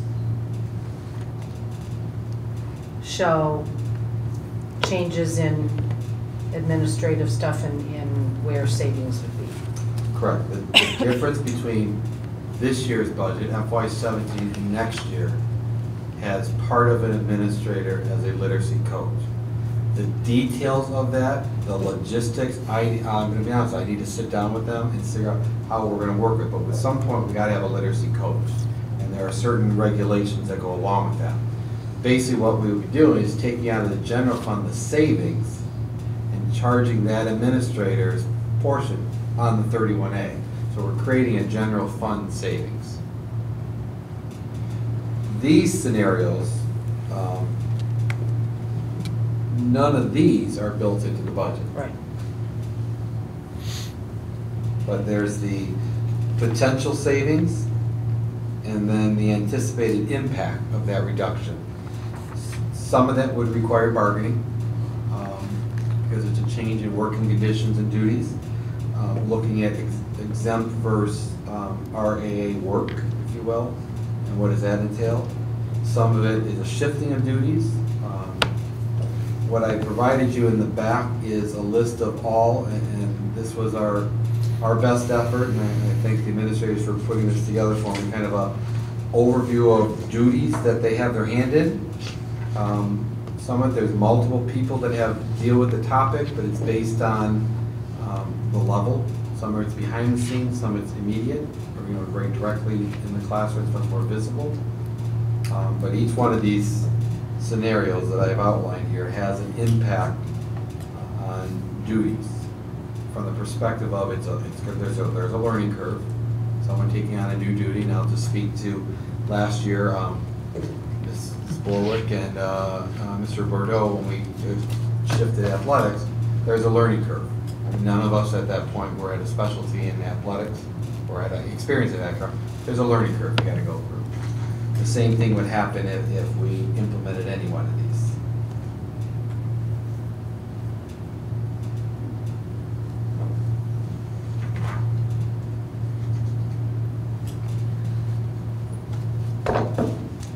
As we've gone through a couple budget cycles here, in the last part of the memo, you'll see some of the things that we have already reduced. I can't speak to prior to me getting here. Trying to coordinate, reduce people wearing multiple hats. That was just some broad topics that I came up with.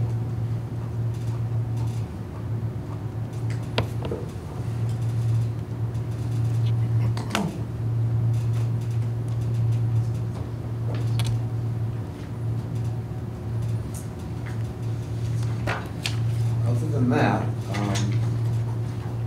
that would be the budget. So if the board is fine with what the budget's presented, Vicki and I would begin finalizing the paperwork, which would put us at a roughly early warning fund balance of about 5.5, overall fund balance of 4.6. As we build the FY18 budget.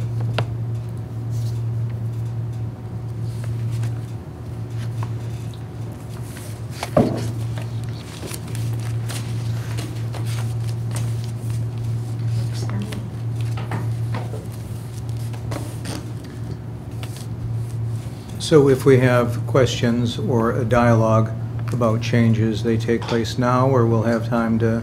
No, you take place now. Yeah, So administrative changes we're not looking at? We had a discussion at the last board meeting of eliminating some positions or a position.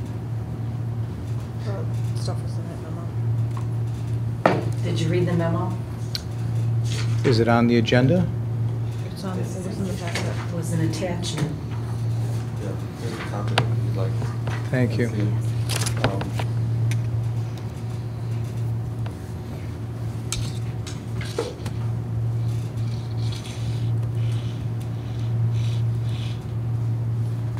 My recommendation at this point, and it's outlined in the memo, would not make any administrative changes this year. If circumstances arise in the future that through attrition allows for vacancy, we look at that change at that point to see whether or not we can make the adjustment at that point. I think there's a lot of work to do. And I think when you're looking at the stuff that was presented to us, there's a whole lot of responsibilities for people sitting over at that table and extra things. There's a lot that gets involved with that. I think if you're going to look at, you want to revamp, go in a different direction, I think it takes a lot more conversation than just this and just some of the points that Brian gave us. And I think input as we go along. We know we have to go in a different direction next year. We've been talking about it for a year. And some things, you know, could happen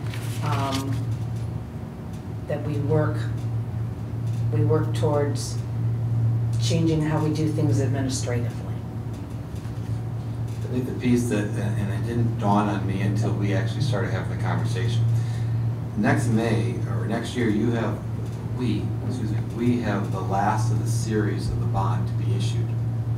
And so the coordination of that's a technology bus sale to a tune of almost $1 million. Are we going to hear from Vicki down there? Vicki's joined our table.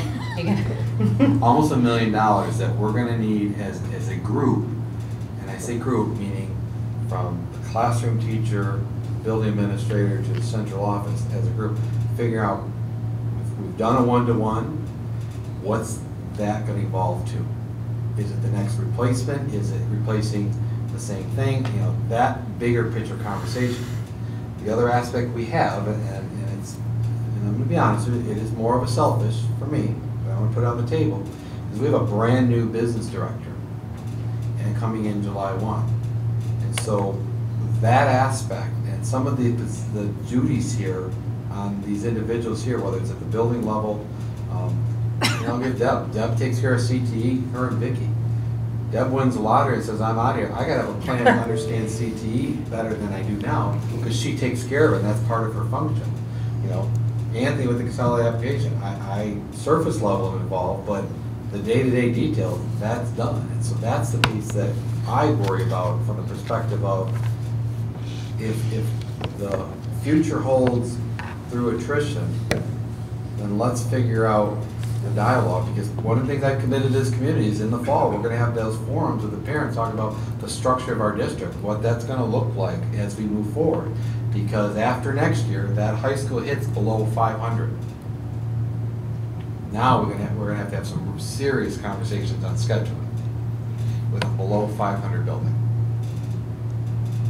And so that's where I want to, you know, in the big picture of the structure of the group, if you keep it as is, let's bring that through that process.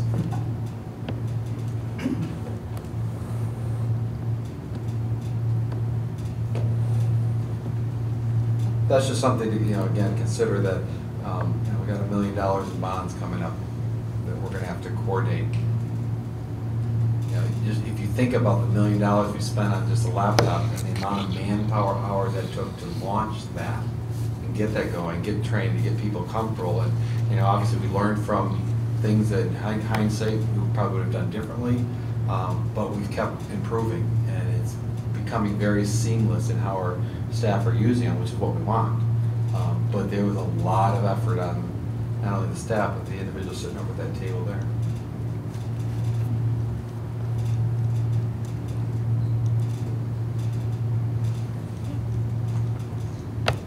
We good? Yeah. Okay. Thank you. Can I just clarify, are we good with moving forward with this budget with Vicki and I? Yes. Yes. You have that little bit with the EMT class, I think is the We'll only clarify thing the we have to. EMT. Right, that's the only thing that we said, yes. But it's built in as worst case scenario from the perspective of the total cost. And the difference in total cost was like $8,000, you said? Yeah, it wasn't a lot on the first year, but a lot of it was built in the planning and the extra hours needed to get the program up and running all the way through. So I will get you the exact figures and I can report back what it costs. Moving on to the fun part. First readings of our board policies. Brian? Some of these policies are as a result of new laws that will be taking effect over the summer, so I'm going to start with the first one, policy bylaws 0160. The change in here spoke about the public comment section. That the current policy reads of limiting the public comment. By law, you can't limit it. Based on the recommendation, you could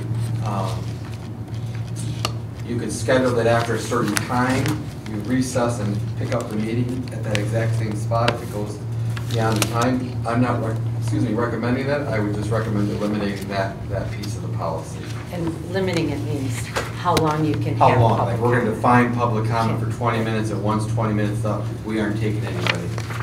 If we've got 60 people who stand up there and each one gets 3 minutes, we're here for the 180 minutes. Unless you want to recess and then pick the board meeting up at a later point at that exact same spot. Mandatory courses, this was a change in the school code that we offer age-appropriate and grade level appropriate instruction somewhere between grades 8 through 12 about genocide and the Holocaust, et cetera. We currently do that in, just look at go on Facebook, you'll see some of the field trips they've had to the Holocaust Museum and so forth. We do that. It now becomes part of policy.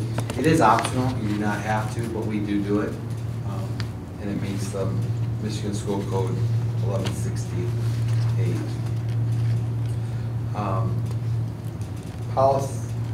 Policy 2461, recording. This is a new policy. As a board, you could say we don't want this. If you want it, I've highlighted areas that I would recommend you do.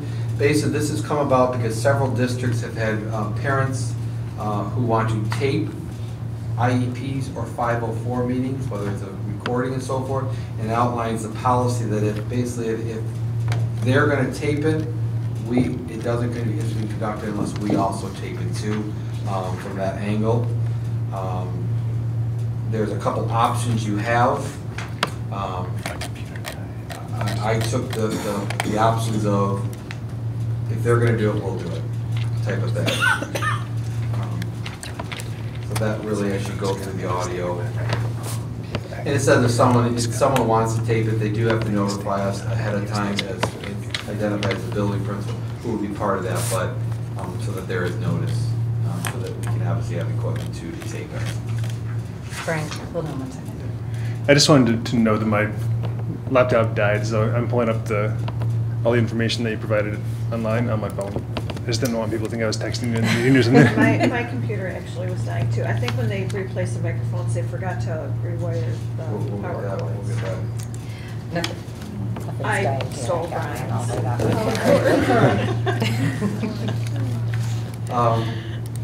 Policy 2623 talks about student assessments. In essence, this one really focuses on the revised, primarily the third grade proficiency that we have to have in the assessments that we use. It brings in the PSAT that we use at the elementary or the high school. We have to have a diagnostic assessment, which currently, the one that's been approved, there's been several approved, but the one that we use is DRA, so we would fit. Some of the other options are the same that we've had in our previous policy. That's the big picture. You'll see a couple that I've indicated no. I don't necessarily know that we need to put that in policy. It is an option that Neola gives you. And I tried to mimic what we currently have in policy, just include the changes in our existing. Policy 3120.4 talks about employment of substitutes. This deals with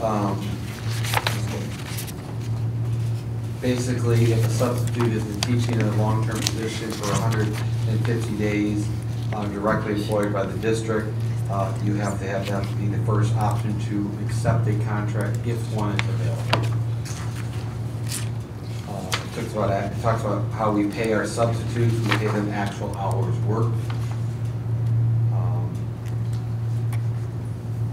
And then most of the ones that I've checked are already in existing policy. It's just it's an option that was checked previously. 3121, criminal history check. This deals with professional staff, and it has a base of the change are the new CRIS system, which Tomenko had the pleasure of attending that day-long training. CRIS system and how we keep fingerprints in the database. She is our main person for that CRIS system. And also as a policy, we currently as a practice, the applicants who apply, they are required to get the fingerprints at their expense, not the district's. Your other option is you pay for that. Oftentimes, you may pay for it, and they may not come here and work. So you typically have them pay for it.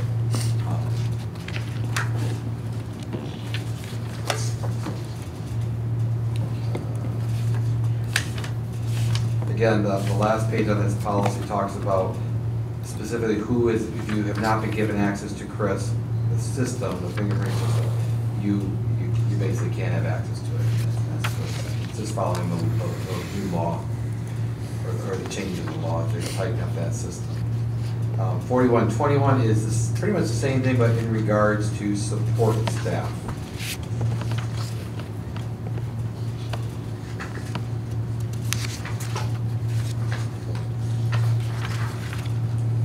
(5517.01), it's a revised policy on bullying.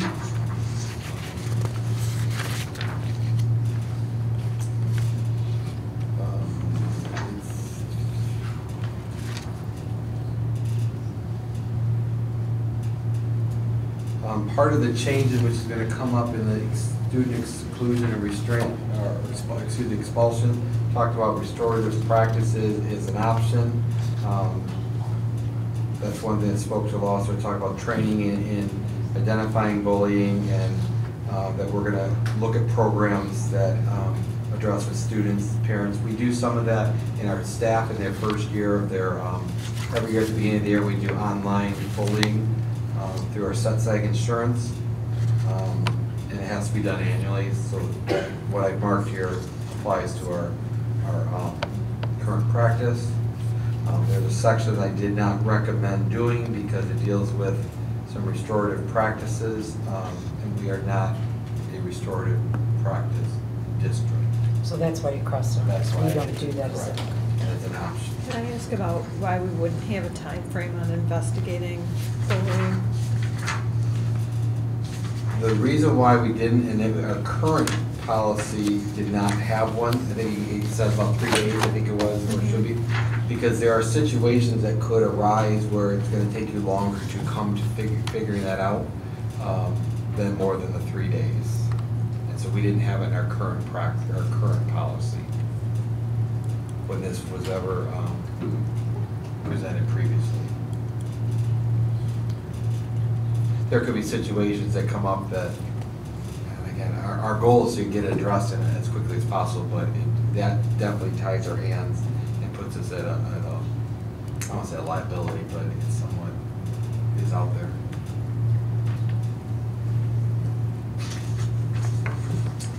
The next policy, which is 5610. This talks about the new law that takes effect August 1st, which we will have to be providing training, particularly to our administrators who deal with this. But before you can suspend or expel, the law now identifies these are the things you have to take into consideration. It's not an automatic anymore. Particularly student age, discipline history. There's always been a student with disability, does the student has a disability, is the seriousness of the violation or behavior, what's the seriousness? Again, these are the things you have to go through. True and Law Firm has given us now their revised, it's almost, I call it the checklist, as you have a situation as for the administrator what to go through and kind of ask yourself as you're going through this process, especially before it gets to the board for a possible expulsion. So some of the situations that may have been recommended to you for expulsion, dealing with discipline, may not come to you now based on us having to now look at this first. And again, this is something that I have to schedule training with the administrator because this goes into effect August 1st.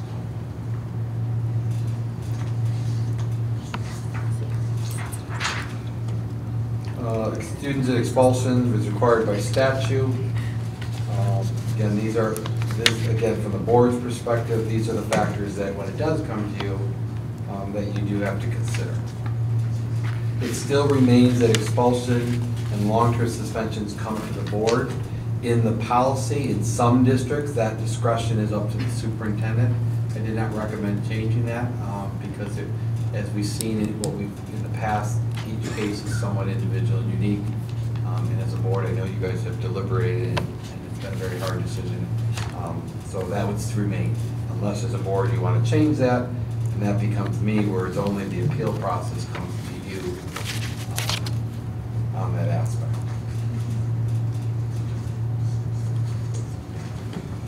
The next one is student restraint and seclusion.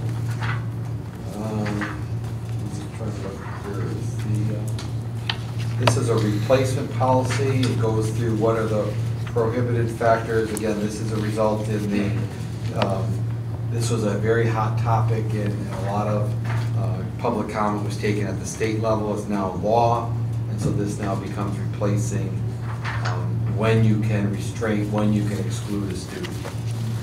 Again, this will also require training for the administrative team because it's a change in practice of what we currently do. Not a lot, but just to make sure they're aware as we go into the next school year.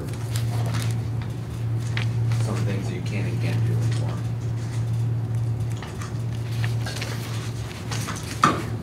Web content 7540.02.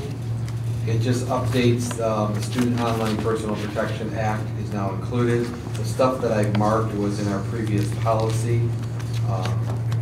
So there's not a change on that other than we're giving options. That's what we currently have, except for it adds that Student Online and Personal Protection Act. We're still, that's the old PPA.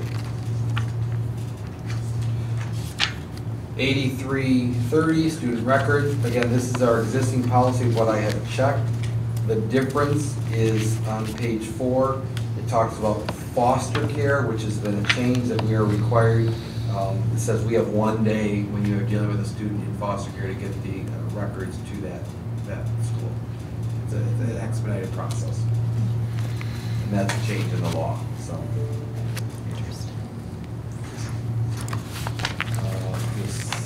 And then you'll see the specific stuff on page 7 of the what can be disclosed and what can't be disclosed when you're dealing with FERPA issues. Again, that's all revision of language of the law. Student directory, none of that changed in that same policy.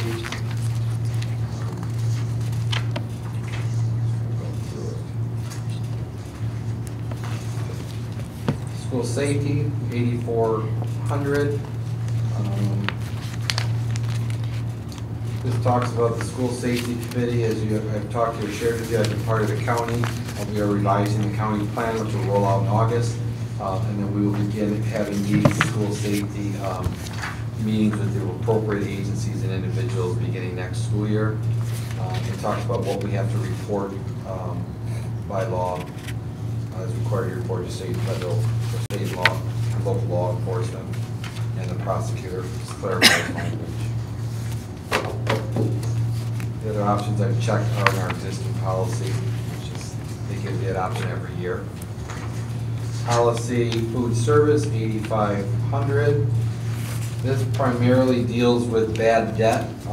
Basically, you're not allowed, once you've closed the books, that bad debt becomes a general fund obligation. You can't charge it to the grant, the food service account. I report in every newsletter kind of the running total of the debt. At the end of the year, when we close that's a general fund expense. It's got to be zeroed out, cleaned up. In the past, I've gotten several donations. I just recently, a couple of weeks ago, got a donation from the official title, Women of the Moose Lodge. They gave a donation to help offset families that are struggling with pain. Wellness committee, by law we have to have a wellness policy and a wellness committee. I'm going to work with food service director, Mrs. Bevins, to be the point person for this next year. The policy reflects similar to our current policy, just I recheck the items. I define based on the board the K through 6 getting physical activity. There's a question in there that was brought up talking about, Sarah brought up regarding, I'm trying to find it. Candy as rewards. Candy as rewards and so forth. It is very much discouraged. Used as an incentive to do good on your assignment. So, and if you give the candy to the whole class, the idea is that you're promoting the wellness policy, healthy eating and so forth. The other aspect is snacks in the classroom. It's when if we provide it, they should follow the healthy nutritional guideline. If it's the Halloween party and parents are sending it in there, you're encouraging them to send in healthy snacks, but it doesn't prohibit them from sending the cupcakes, M&Ms. the M&Ms, Absolutely, etc. I guess I just wondered, so the candy as rewards, I guess I just wondered, is it being abused? Because I don't see the harm in, like I know my daughter this year, if you did so many book bags returned, they got like a Rice Krispie treat and I don't know, whatever was in the bag she got. She was thrilled by it. Is it being abused or is it necessary? I would say there's no abuse. Our staff do it appropriately. So do we need it? The only time we kind of walk a fine line is when we got certain allergies, student allergies in the classroom, and to make sure it, the one that comes to mind, the staff is extremely knowledgeable and conscious of that and working with that family. And with the allergies, I agree. They do a phenomenal job. I trust that they're not going to give my kid junk food every single day. I just don't know if it's needed. You said it was optional, right? It's optional. We do not have to choose that one, that letter E. Let them have a little fun, I'm sorry, I think. You cannot, there's no abuse. It's not. Okay. It's not like every day a kid's walking out with a bag full of candy because you had a great day. Right. Right. You get a Snicker, or not Snicker, maybe a Smartie or a Right. Tootsie Roll or something. Exactly. It seems like It it's is not small abuse, things. So I didn't feel it was necessary, but that was just my thoughts. I don't know what anyone else thinks. Well, if it's optional and it's not something that's an issue in the district, then why bother? Why bother putting it? I mean, it just All right. limits the I will classroom. remove that from the final one that you get. I think that is it. Okay, fabulous. And then in 2 weeks? In is 2 weeks, I'll bring back on those for- policies back and for approval, and then we'll get them off to Neola for, usually takes them a while to. Next, Haley. I'm not in a long report as the school year came to a close on Friday.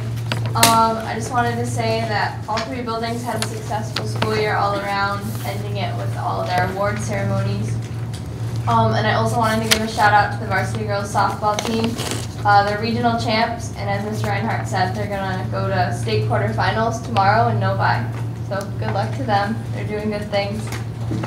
And then I also wanted to take this time to recognize my gratitude to the community.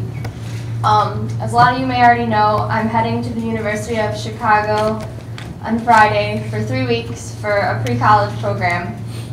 And I just wanted to thank everyone for their endless support. I feel really overwhelmed with gratitude because I've received so much support from the community, whether that's financial support or bottle and can donations or a Facebook share or even just cheering me on as I go. And countless different members of the community, whether it's teachers or school board members, administrators, family, friends, and even some strangers. So I just wanted to say thank you to everyone. Everyone is really eager to help me accomplish my goals, and I'm really excited to go and further my education this summer and come back. So thank you. You're welcome.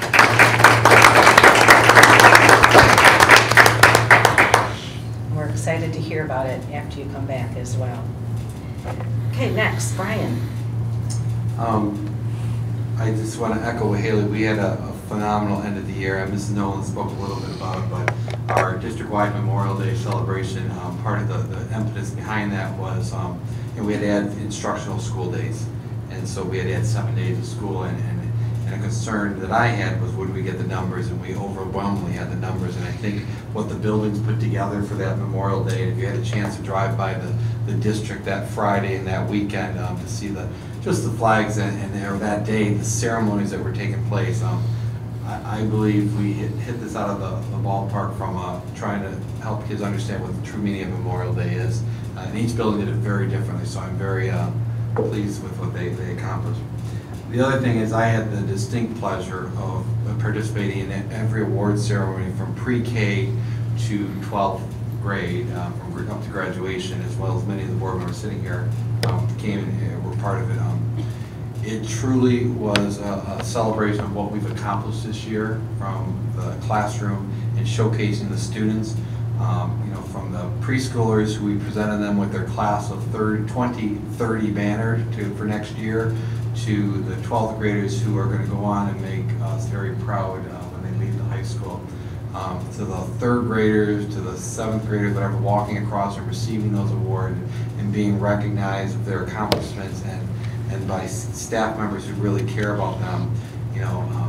It's about making the student feel good about themselves. It's about making that they are valued here in Richmond, and they've got a network of individuals who are behind them. So I do want to thank the staff for, it's a lot of work to put on an awards ceremony, whether it lasts an hour or 2 hours, there's a lot of behind the scenes. So I thank the teachers, the support staff, the administrators for putting that on, because it was remarkable to see their faces and the families across it. So, and the last thing I'll just leave you is, the budget is in Lansing is starting to finalize and come together.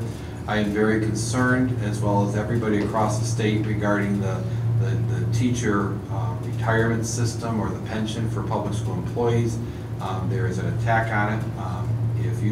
We will, as a state, see a critical shortage going into the teaching profession in the very, very near future. When you look at the number of students graduating colleges, there is nowhere near enough that are going to meet the demands. When you look at our district, in 2 years, we potentially could have 10% of our population be retiring from just a teaching perspective. And so the attack on what benefit we have as a public school employee, the retirement.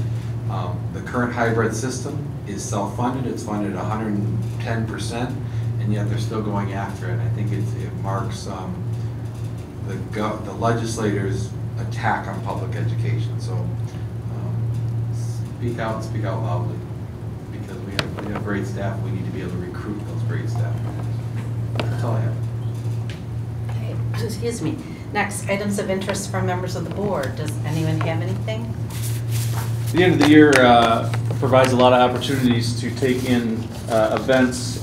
First, senior awards. Great job, Mrs. Michon, Mr. Reinhardt. It's a big production. It was a great night to see all of our talented and bright students and where they're heading.